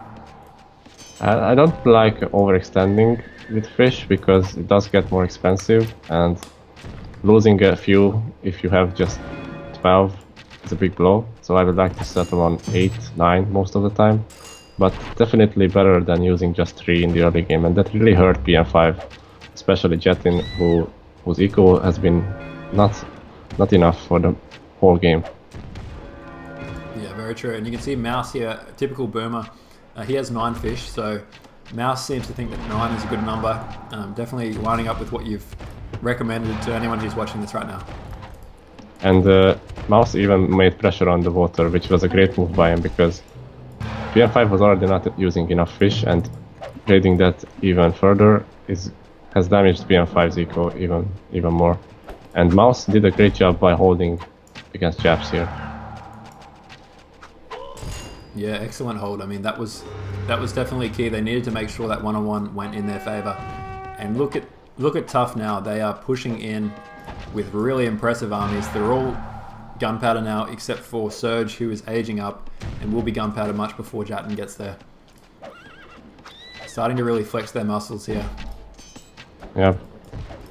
PN5 is losing more and more control of this game, and it feels over to me. I don't think they can win this now. TNO is absolutely insane with Americans and Free Monarchy, Colossus. There's no stopping him now, he can even take on 2 players if he wants. And Aztecs on the other side with H4 and Meal4 is insane as well. You can see Hanging Gardens here as well for Mouse, and he's got Forbidden City, so all the wonders in favor of TUF. Are there any wonders on the PN5 side right now that we might have missed? I don't think so. They didn't build any. Yeah, it's almost like it's a monopoly on the wonders here. Every single good wonder is held by the top team. King is raiding all the fish now, but it's far too late. Not just because the game has already tilted in the balance, but also because at this stage of the game, it's easier to get wealth from other sources than fish. So it's not gonna hurt TUF as much, even if they lose all of these fish. Yep, that's so true. I mean, it's almost like those times in the game where you get to, Gunpowder Age or Enlightenment Age, and you try and raid behind, but every time you raid a citizen, it doesn't really do much because, each citizen makes 20 wealth or 20 food or 20 wood or whatever it might be. Sorry, not wealth, but the other resources. So therefore, they can just spam citizens, and it's almost like it almost gets to a stage of the game where it's impossible to raid people effectively because they just got so much eco that they can just spam it again. Yep. Looks like Momo is successfully making a push on Mouse now. I don't know where Mouse's army went. Oh, he was out of position. Out of position here, so nice little move here by Momo. Does Mouse have his capital? He's raising his Senate because he had to get that to get his monarch. So it's too late now. It does look his like capital is going down. Yeah, it does look like this cap will go down, which is potentially a big move. He does have Forbidden City, but it's not far away. So, I mean, in theory, they can capture this capital and then capture the Forbidden City, and then there's no comeback for Mouse. I wonder if they can see that Forbidden City, though. They don't actually know it's there, but if they walk up a bit, they should see that. And this could be a pretty big development, although it does look like King is seeming to think it might be over on the other side here. Yeah, the problem for PN5 is that the left side is completely being overpowered. Jetin is still H3. He cannot really make an impact in the game. He can just slowly die. And King lost a lot of eco. He cannot really produce a lot of units anymore. Yeah, I do feel like... Yeah, it's... I mean, Jatin's doing a great job of playing from the position he's in. But yeah, it just looks like King's been overrun here. I think, honestly, building those ships might have set him back a bit as well. I'm not sure if it was intentional. And then meanwhile on the right hand side, Mouse is pushing back. It's revenge of the Mouse here. Yeah, it did look like Flames run out from behind. And they attacked from both sides. Mouse's eco was not that hurt from losing his cap. And he saved his army as well. So that was a good move. You see they're calling GG in the chat, and wow, this looks like it's going to be chalked up to another win here for TUF, and they're going to race out to a 2-0 lead here by the looks of it. Definitely not an easy match by any means, but a really good one to cast. And yeah, just really well played. A nice fight back there by the TUF guys. I'm a bit shocked, not gonna lie. This game should have been PN5's in my opinion. They had the better position, they had better push. They didn't invest into boom enough, and that cost them the game, I think. Yeah. Only one with enough boom and army was Lube, and the others were not on par with that. Yeah, they did go for a really quick attack. With the early raids, going middle one is always a little bit risky. I felt like it was a good move. I felt like they were in a good position, but maybe sometimes the multitasking need of needing to get your fish level up, maybe a minimum of say 6 fish should be the target there, and that would have put them in much better stead. But no, really exciting game though, and well played to all. We have a quick look at the stats. We got units killed. It does look like TNO gets the honors this game. Actually, a little bit surprised because in some respects TNO had a few blunders with his army, especially when he walked across that mountain and was sandwiched by Lube. But yeah, it has worked out for him. He's got a really good kill to death ratio. Mouse also with 160 to 80. Flames with 204 to 80 killed. That's probably the best ratio in the game. Sorry, that's units built, not killed. Oh, sorry, I'm looking at the wrong thing. That's what happens after casting 2 games in a row late at night. So we've got 80 kills to 58. So it does look like Mouse has the better ratio there. Flames also playing well though. I feel like Flames well and truly held his own. Was a pivotal player in this match, especially in those raids he did on Momo in the early game, which really helped out and kind of threw Momo off his game. Maybe that was why Momo was so slow in getting aggression going, is because of those early raids from Flames.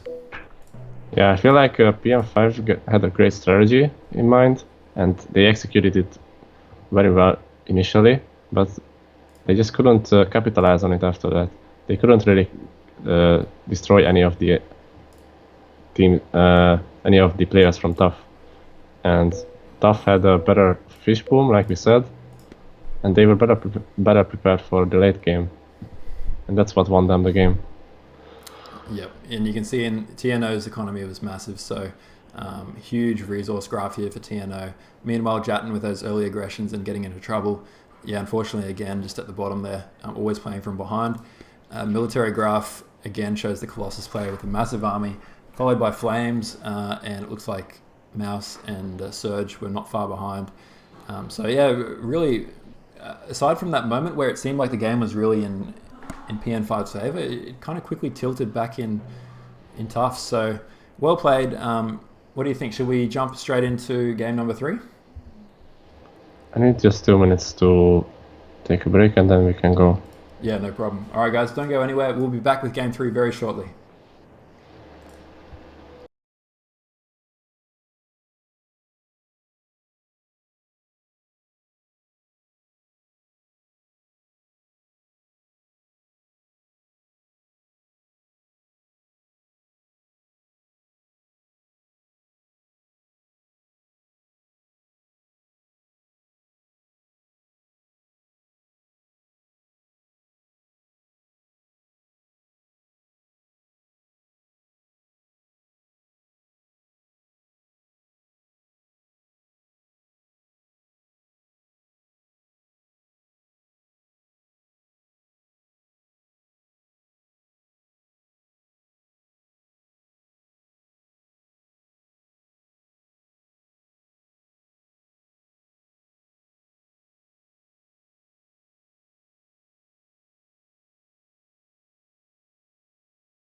All right, guys, we are back, and with game number 3 here, I'm going to start it in 3, 2, 1. Let's go. And it looks like it's going to be watering hole here for the third map, which is the expected third map in the pool. And players already throwing down their cities, as we can see. Oh, I saw that Jetin started building and then changed his mind. He wants to go for the water. And he has a nice wood patch here. Yeah, he does. I like that. Yeah. Yeah, really nice wood patch. He was initially building at the top left, which would have left him in a lot of trouble. Not too much wood around, although he might get the outskirts of this wood. Now he's building in a much safer position, so good that he changed his mind there. And it does look like Momo has a really nice wood patch here. I feel like wood is a massive factor on this map. It can make a huge deal. We've seen that in the qualifying games and in the round of 16, that on this map, if you spawn with wood, you're in a very, very strong position. If you spawn without it, you can be playing from behind before you even build your first farm. Yeah, and another thing that's very important on watering hole is the rares, and seeing how Jetin repositioned his city, he's likely gonna be able to grab diamonds and gems both, which is a huge deal on this map.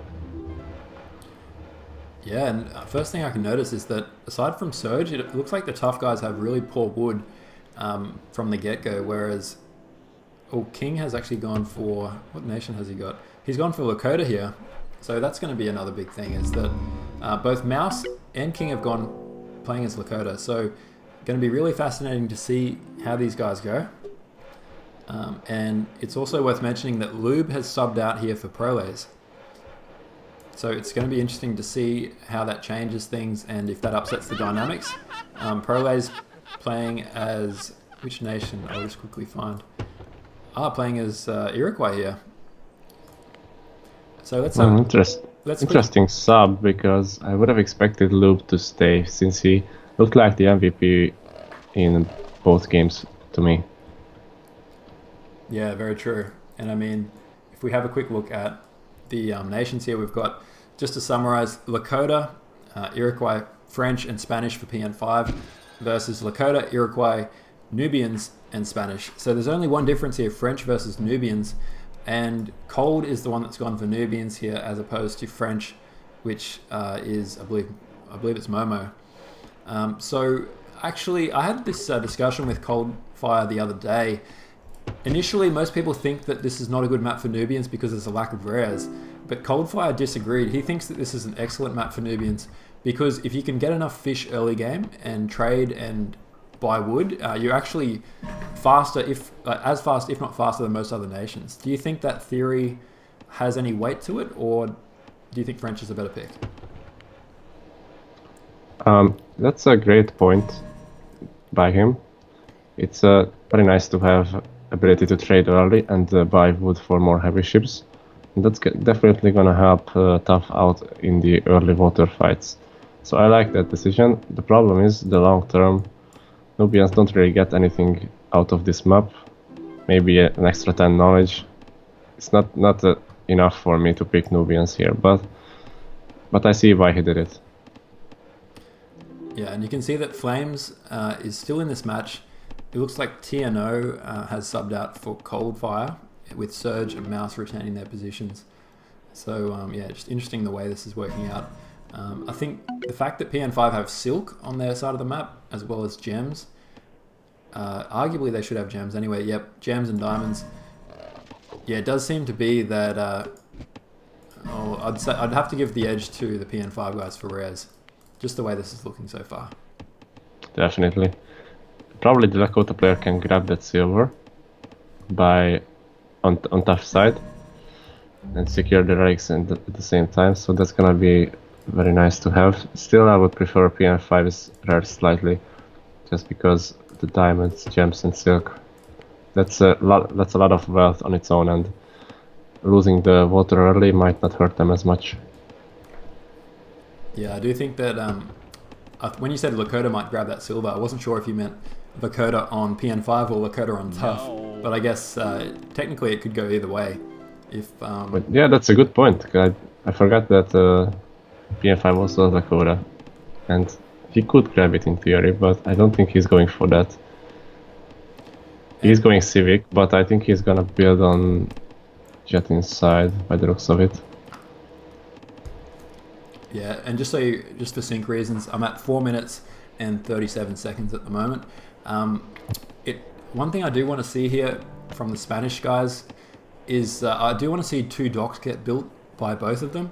The reason for that is because some people may not realize this, but when you build your dock, obviously you get a free heavy ship with Spanish, but if you then build another dock, it's usually about the same price or in a roundabout way than building an actual heavy ship. So sometimes it's 100 wood for second dock, and going for military one and getting another ship is more expensive, so it's worth it to be at 2.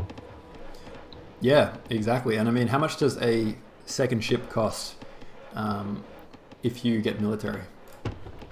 I think it's believe if you have one ship and you want to make a second one, it's 95 or 7 or something like that. Exactly, yeah. So it's maybe 5 more wood to build a second dock. So I would recommend anyone who's just starting to play Rise of Nations, maybe for the first time or just wasn't aware, whenever you're Spanish on this map, yeah, don't shy away from building that second dock, because obviously it gives you another ship, but it also gives you the ability to spam ships out of 2 docks in the future instead of 1. And yeah, you could potentially go for 3 docks even if you wanted to. And it's also faster than going mill 1.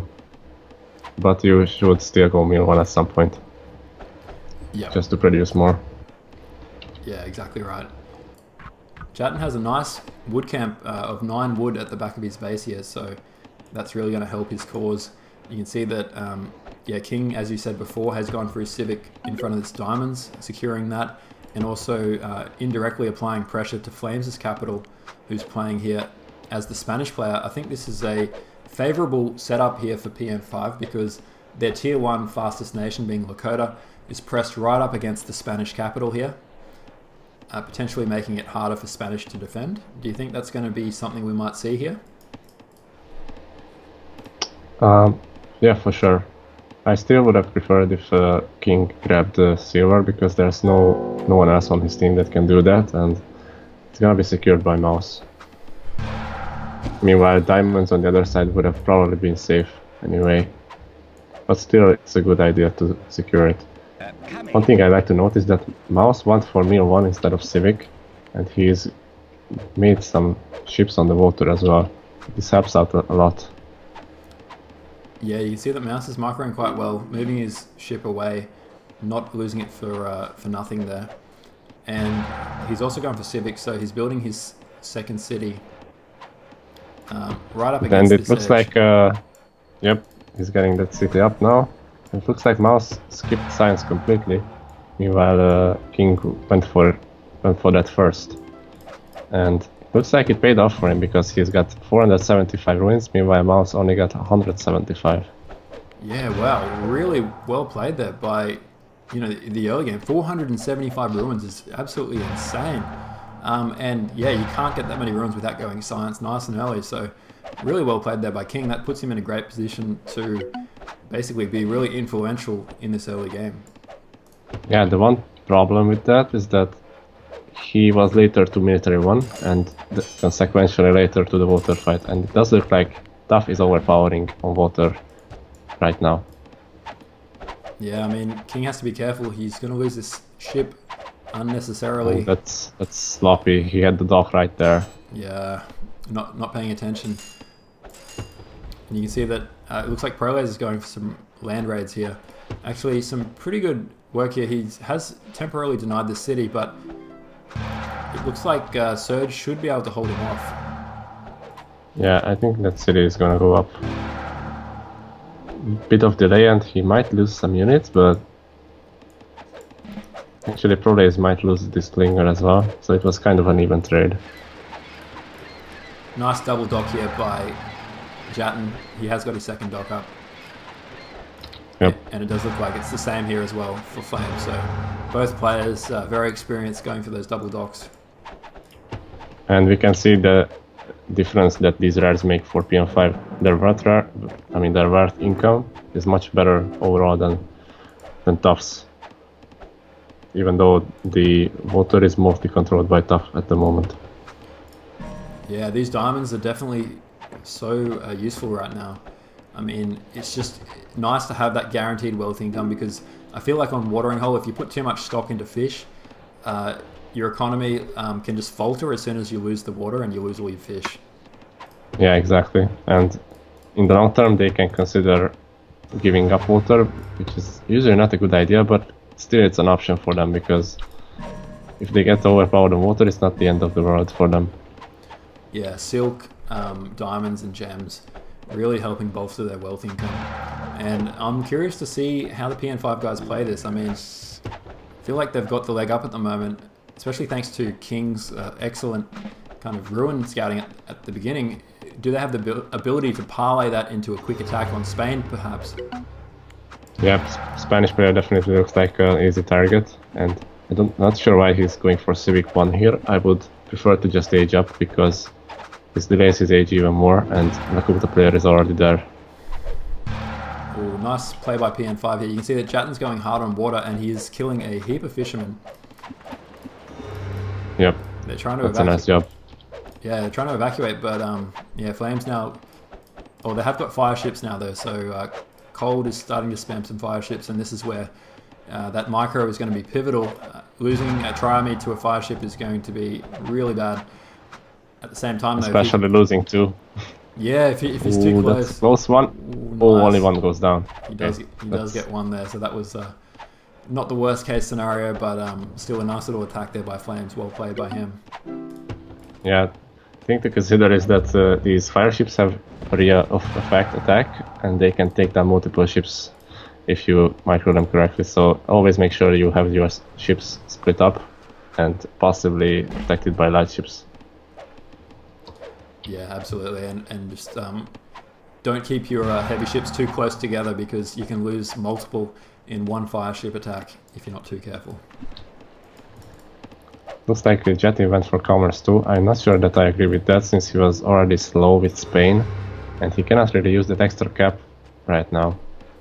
He's not using fish, so that extra commerce cap is only useful for wood at the moment. Yeah, and you can see that it looks like Flames has built 2 towers behind his capital here, so He is very, very much worried about the threat of a Lakota attack here. Perhaps too scared, but we'll wait and see. Well, he should be scared because given how much slower he is, he's got the Nubian player to support, but the Nubian player has just got down his barracks now and is starting to make units. So he's not the fastest player either. And the Lakota player was clearly the fastest initially. And given how the TUF team seems to have a better boom, perhaps, I'm just looking at the knowledge and wealth for both sides. I think TUF has a better boom, and it's a good idea to be defensive like Flames does. Yeah, absolutely. I mean, when you play as Spanish, you need to play a different style. You can't just be playing with too much bravado, because you're already at a natural disadvantage just in the way that the nations play out. So couple that with diamonds, and this Lakota attack, if they decide to go for it, is going to pack a punch. Although it does seem like King it's a little bit hard to figure out what PN5's strategy is here. I feel like they're lacking a little bit of clarity in their teamwork. I mean, you've got Jatten's built his barracks in a little bit of an unusual position. It's a bit susceptible to getting sieged down or getting towered there. So given how they seem to be going for an offense, that barracks is in a good spot. But I just feel like this attack will come too slow. The fact that Jetting went for this commerce too, it slowed him down, and Lakota player is not really raided anything either. There are some cities in the back that are open to raid by both Cold Fire and Flames, but he's not using his Lakota power to do that. Yeah, you can see it looks like Surge and Proles are up against each other at the bottom here. But yeah, big skirmish is still going on in the middle in the water here. Looks like PN5 are making another push to try and retake the middle. And this micro is going to be critical. Nice fire hit there. Looks like that was Surge on one of the ships of Momo. Yep, it's a good idea to deprive water from your enemy, even if you have good waterers like PN5 does. So it's definitely a good idea to fight for water here. But at the same time, I feel like the boom is kind of lackluster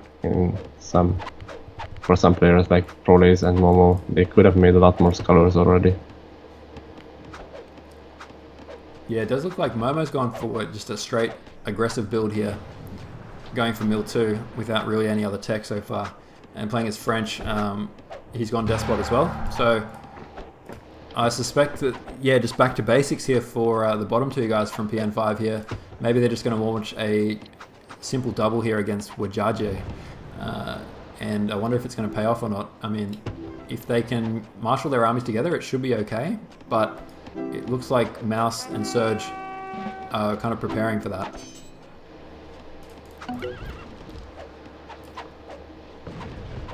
It looks like King is gonna make his push slowly, but it feels like this gives time for the opponents to age up.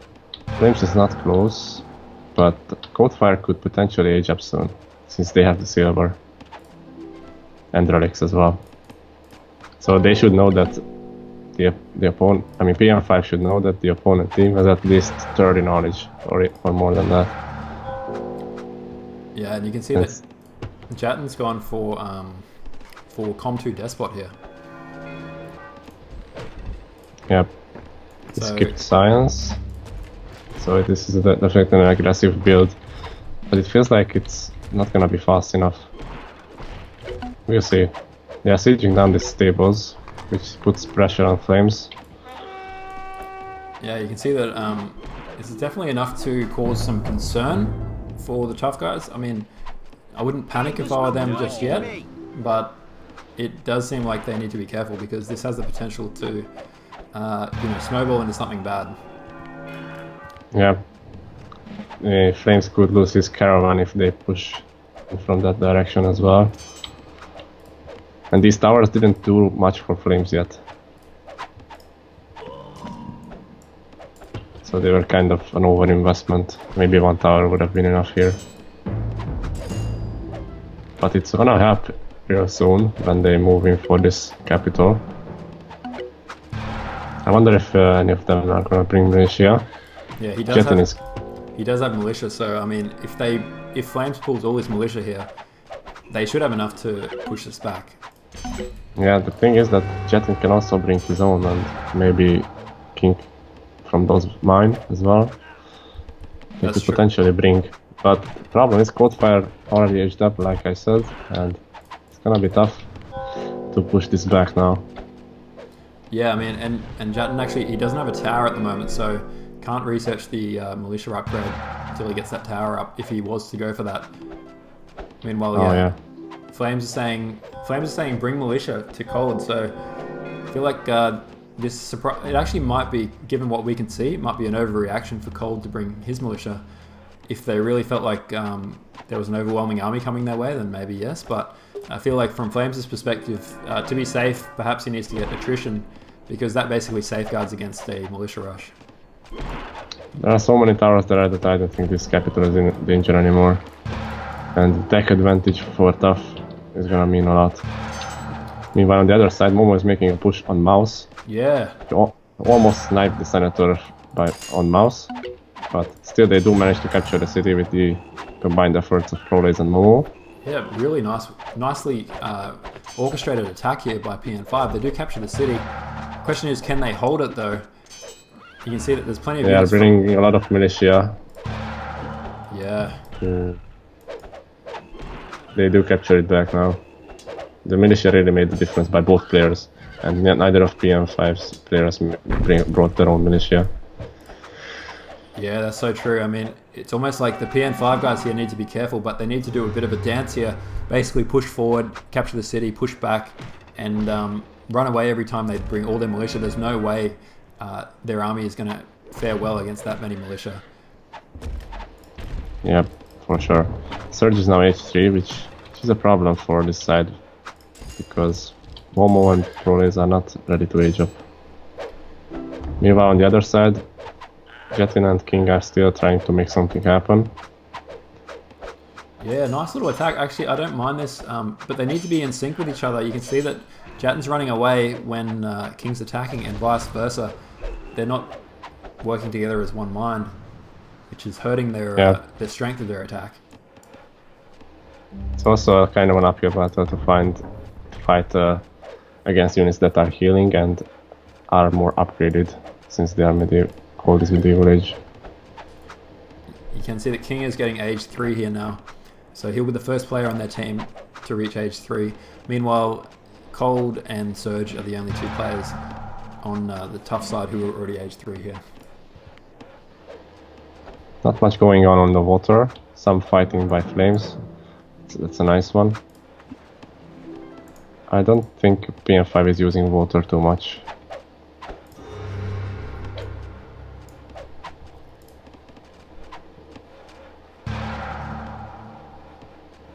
And I think only Flames is behind in Eco on TUF side.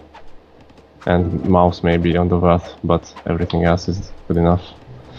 Proles and Momo are still making a push on that large city of Surge now. Yeah, it does look like they are going to go in for the attack on this big city here. Neither player age 3, and they both should be able to age fairly soon by the looks of it. Yep, that's quite a massive army for the French player actually. If he manages to upgrade all of them, that's gonna be a pickle for TUF.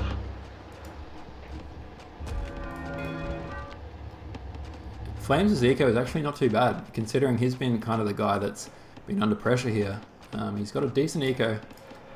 Meanwhile, Jetin's actually also got a nice eco here, Com2 Despot as Spanish. Yep. I don't think TUF has enough fish, to be honest. Flames has one working and the other one is out of position, so it's not working at the moment. I think PN5 still did a good pressure on water, denying those fish, and that's important. Yeah, that's so true. It looks like the TUF guys have now got enough to take the lake, but they haven't populated it yet, like you said, so there's no point having the lake if you're not going to actually utilize it to its full extent. Yep. Colossus is going down for Proles. Not sure that's a good idea. Maybe some other player should have built it, but I mean, given the circumstances that he's just now aging up, and it will take some time before this Colossus actually pays off for him. But still, it's a good idea to get it because it gives a lot of potential to fight the water with the extra pop cap and whatnot. Yeah, I think that's a good move. I mean, you definitely need something to help kind of bolster them in the long term, especially if they're not going to make a concerted effort on taking this pond back. Does look like King's going for a bit of resistance here, but it's not going to be enough. There's way too many ships for the TUF guys. But this might be an opportunity for PN5 to strike here. Looks like King has got his eyes on Toledo, the capital of Spain. And, bit of a blunder here by Flames. He hasn't raised his Senate. So that's going to be tricky for him if they do decide that the city is under threat. He can't move his capital. Jetin meanwhile attacked this city of Yeha on the top, which doesn't really have anything, just one university. And even now Jetin is pulling back because he knows that Coldfire is coming with an upgraded army. So that's a good move by him. It's better to retreat and not lose army. Yeah, it's really well played by Jatin. It's confused Coldfire a bit. He's not really sure whether to send units up there. Meanwhile, he's going to come down here, and it looks like they might try and double against Flames' capital. Yeah, a bit of mind games going down here, but Coldfire is now coming because he thinks Jetin will double, and indeed Jetin is now visible by TUF's point of view as well. So I think this still won't work for PN5 here. There's too many towers, and now a castle as well going up. That's 4 towers.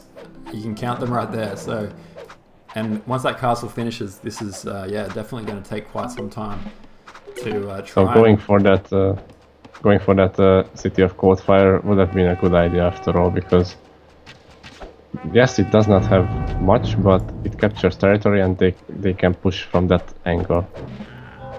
Yeah, and exactly. This capital from Flames is too fortified to capture, simply. Yeah, look at those. I mean, he doesn't have necessarily enough units to hold off that army, but there's just too much static defense here. There is, you'd need to have a differential of about probably 10 to 15 units, I would have think, to capture that, get the capsack. So, I mean, yeah, Coldfire and Flames are laughing here. They should be okay. Yeah, better to just switch position and attack somewhere else. Even that city of Mongols is well protected by that castle, by Coldfire. So the only point they can attack is on the top. Meanwhile, on the bottom side, some engagements that we missed, I think. Yeah. But nothing really groundbreaking yet. It did look like there's a huge army here by Momo. He's doing a good job of just collecting units, not losing them, making full use of that healing from the French. Yep, that's what you should do when you're despot. Losing one unit hurts a lot more than the opponent who has Senator. Ooh, Surge with a bit of a blunder, moving his army into 2 armies of PN5. Don't think that was necessary by any means. Yeah, I think he wanted to snipe some siege, but it wasn't a good idea here. Yeah, and I think overall, TUF has the advantage on bottom side, perhaps, in the boom game. But if French player can make something happen in H3, that's gonna be a huge deal. Yeah, and I mean, at the top here as well, I mean, PN5 is slowly whittling them down. I mean, there were 4 towers there before. There's only 2 left now, so one by one they're going down.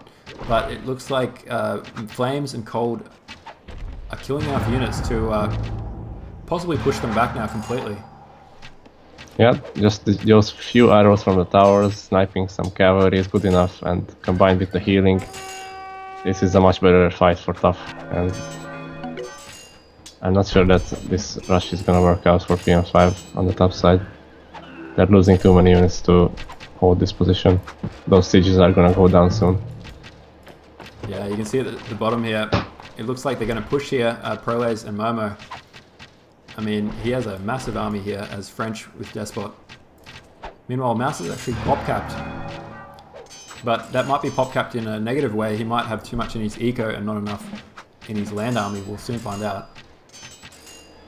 the city's not reduced yet, so we'll find out once that goes down.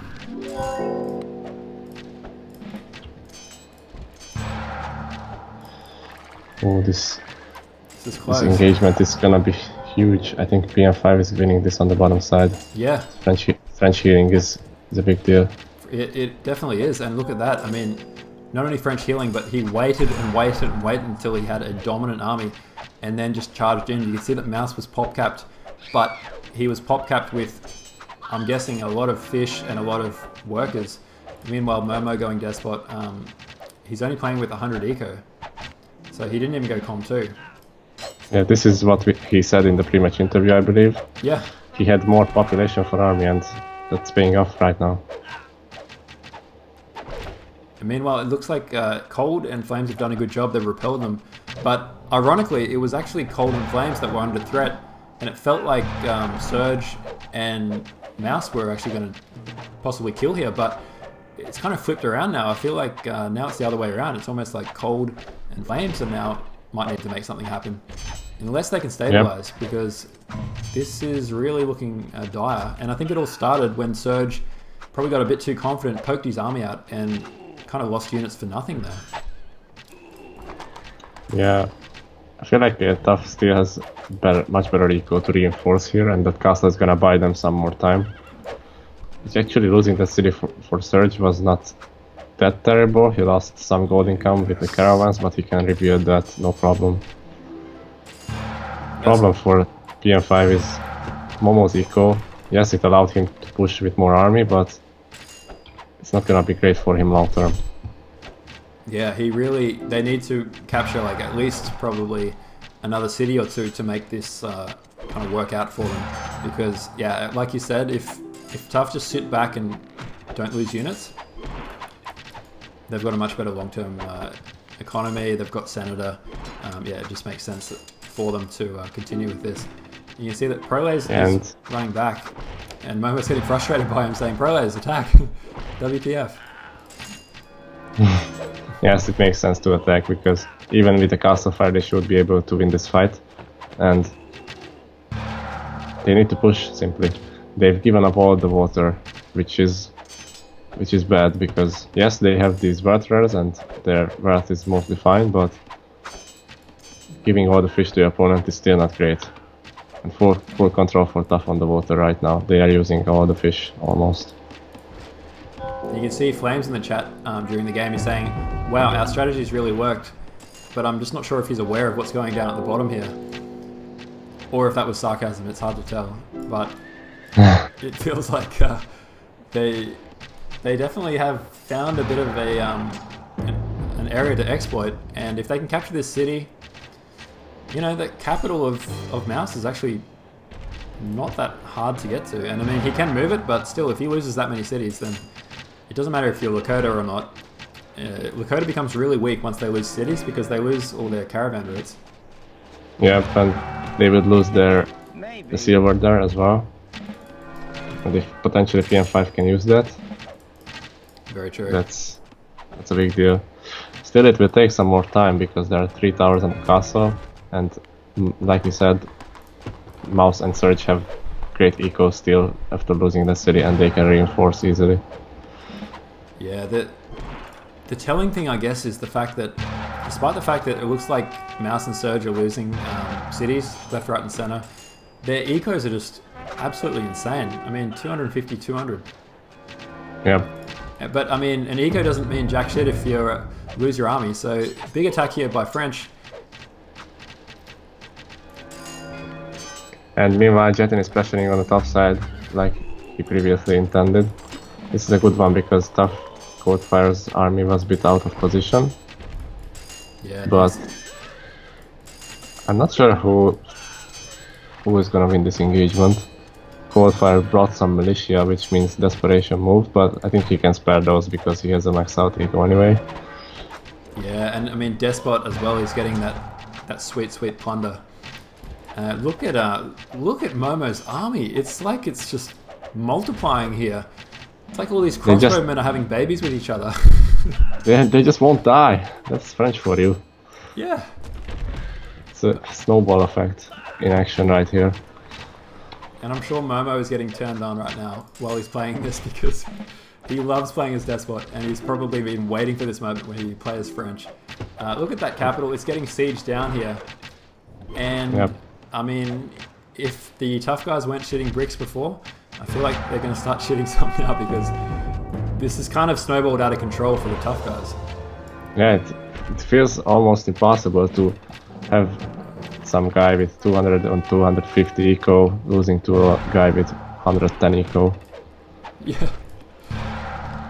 Yeah, and Momo just got his mill 3, so he can continue to spare more units. He's now got a population of 81.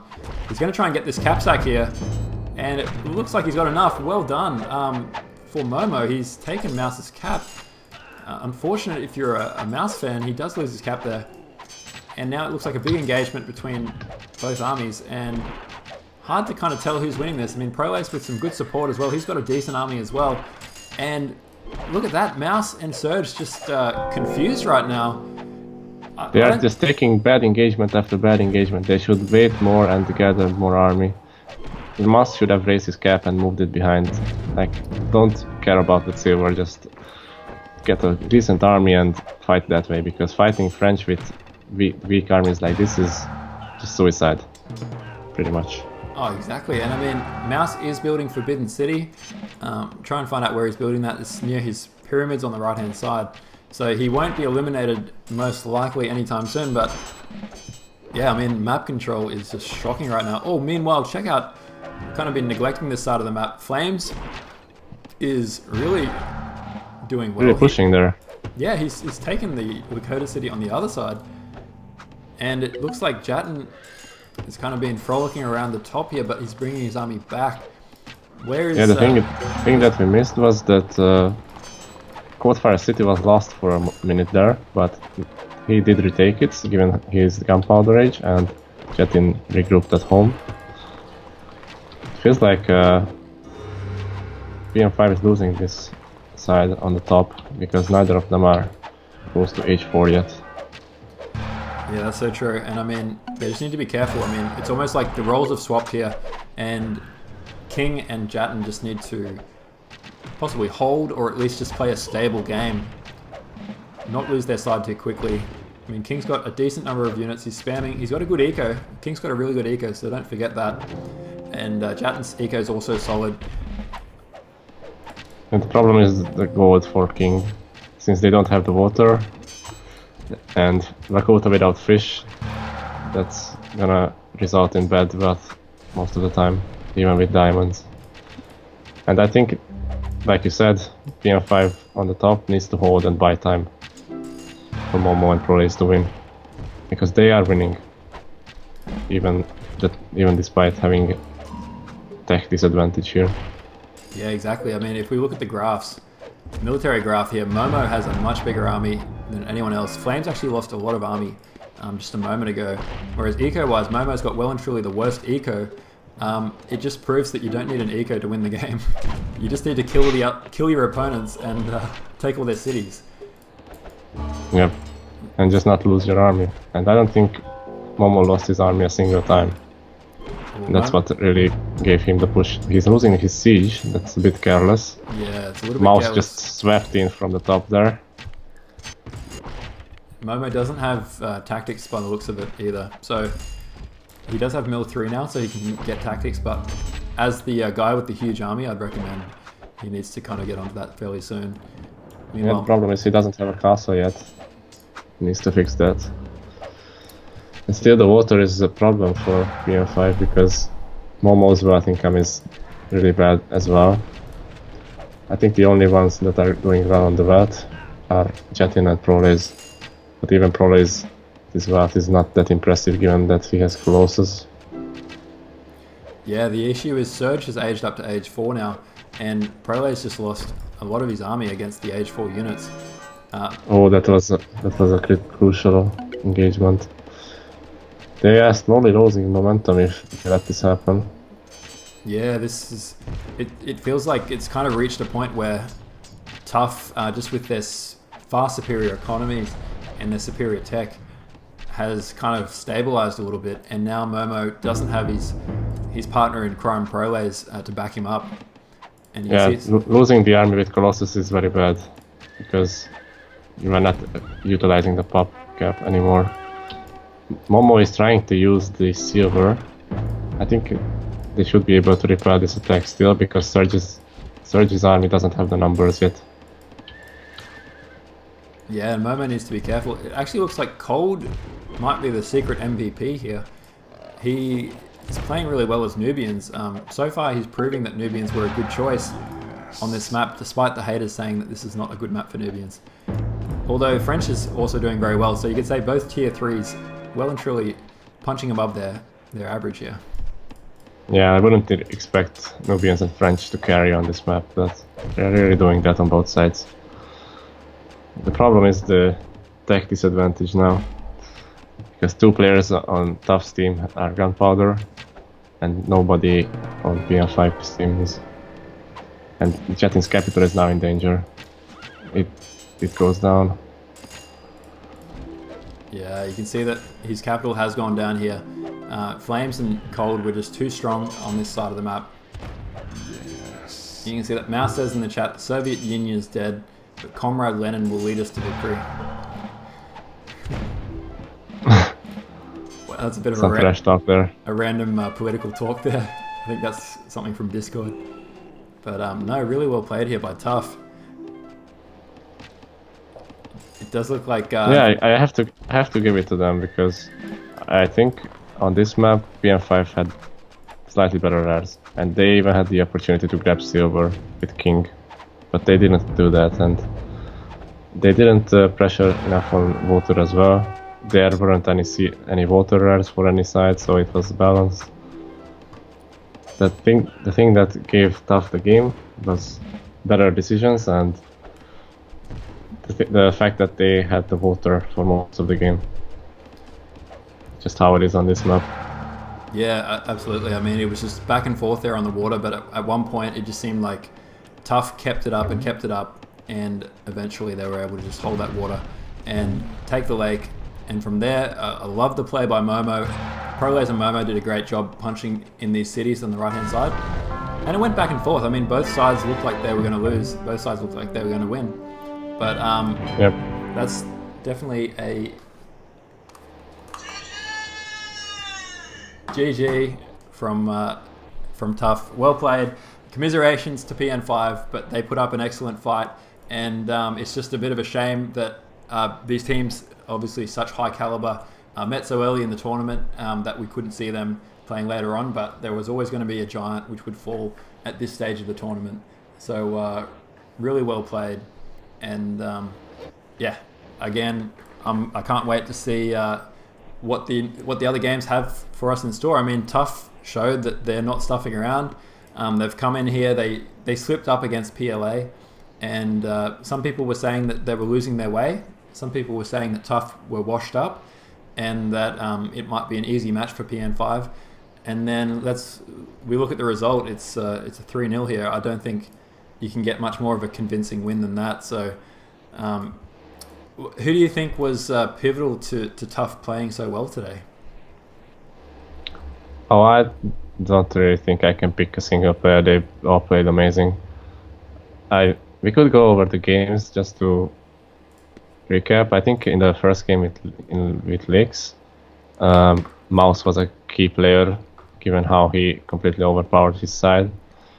In game 2, I would pick probably TNO, since he managed to gather enough army to just overpower on his side, and American Colossus is too strong simply. And in game 3, I would say Flames did a great job holding and making enough units.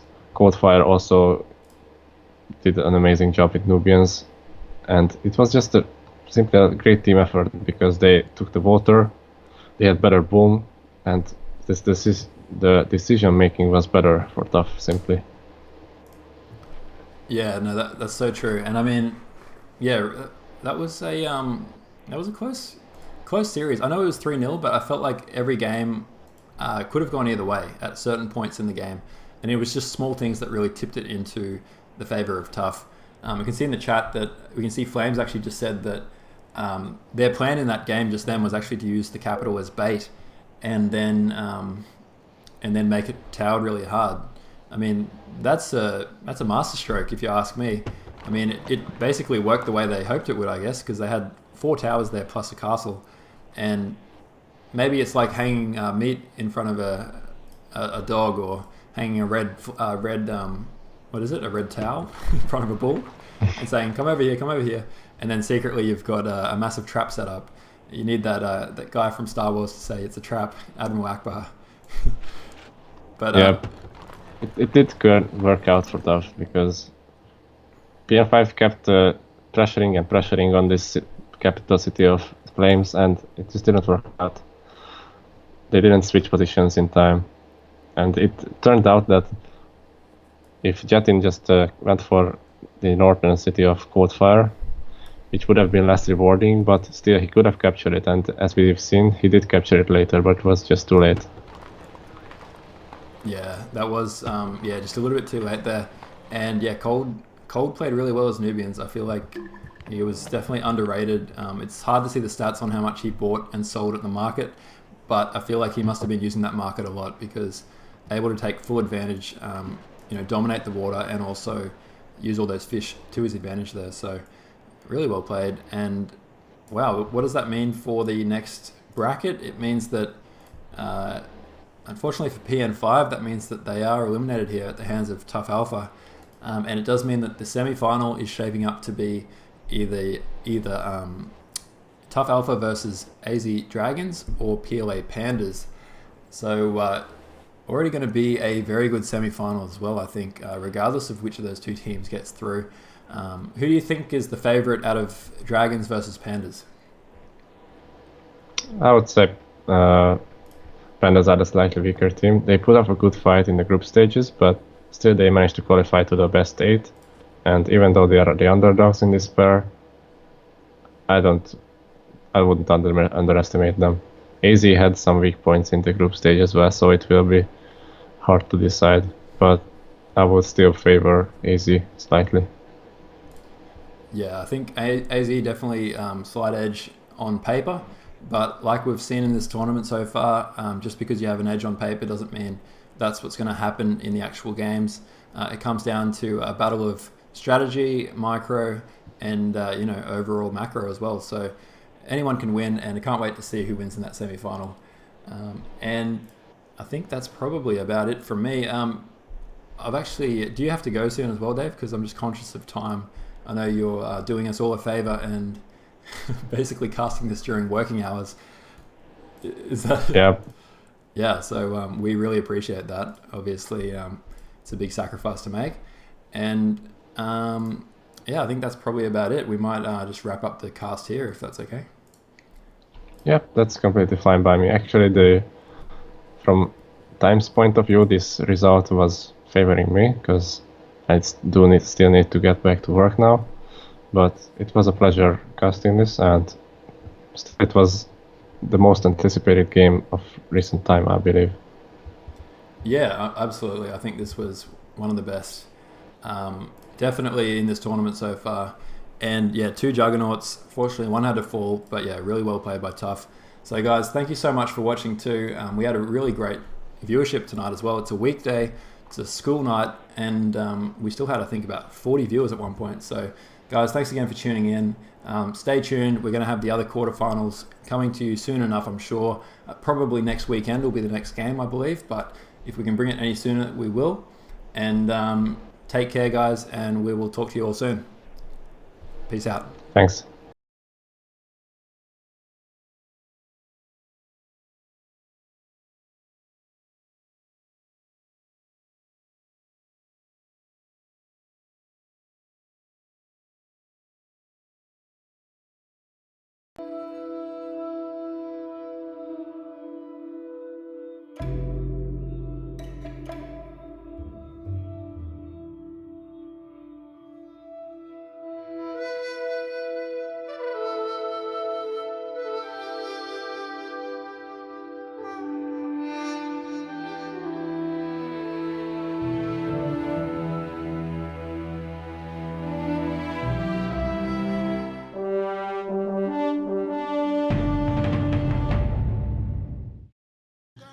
Yeah, just guys, seriously, let's have fun and let's finish this thing. Let's make another one. This is really great. It's much more, maybe not fascinating, maybe not exciting, but something new. Forget about the rewards. As a matter of fact, at least in my part, I don't really care about the rewards. I don't really care about the status. I don't really care about being in the Hall of Fame or anything. I'm just doing it because it's fun, and we all have our jobs, we all have our lives to live, and if we can put something beautiful, something good into it, all the better. We got enough problems already, and yeah, it's just one way of getting rid of your problems. None of us are saints, no one's insane, and everyone's equally good. It's just that we're much better. We can see, we have this vision, we can feel what other players are gonna do, and you're gonna have to outsmart us. Don't beat the wall with your head. Don't think it's just 1 or 0, you know, computer language. You gotta think, you gotta adapt, you gotta outthink us, and yeah, good luck with that. Alright, 2 elephants have been bribed already. That was a huge move there by Immaculate, but he gets the cap sack and, you know, kills a heap of units. This is the kind of fight that I was expecting at this level. Lots of bribes going down right now, but the scouts going crazy. Perfect timing. That's the perfect time. These guys are going to take the Lakota city. Look at that. Oh my god, Sims just lost his capital. I cannot believe it. Alright, yeah, are you seeing this? Are you seeing this? What's happening here? It's a triple. They are going to triple Dragonio. Dragonio has no clue. Dragonio's capital is going down, no doubt about it. Kron has got all his militia right there. I'm a huge fan of Young One. Young One came with 3 spies. That's enough to change the flow of the game. Would you say EL is more of a democracy or dictatorship? It's either I play or I don't play. I've been playing pretty good lately, so watch out there. Oh my god, just look at Zen Mechanics today. He just went for Science 5. Oh, and PNP just decided, F my city, I'm gonna help that. This is a slap on the face for anybody who said the game was over. That was the best comeback ever in the history of Rise of Nations. It was neck and neck, man. It could have went either way. Honestly, it was really close.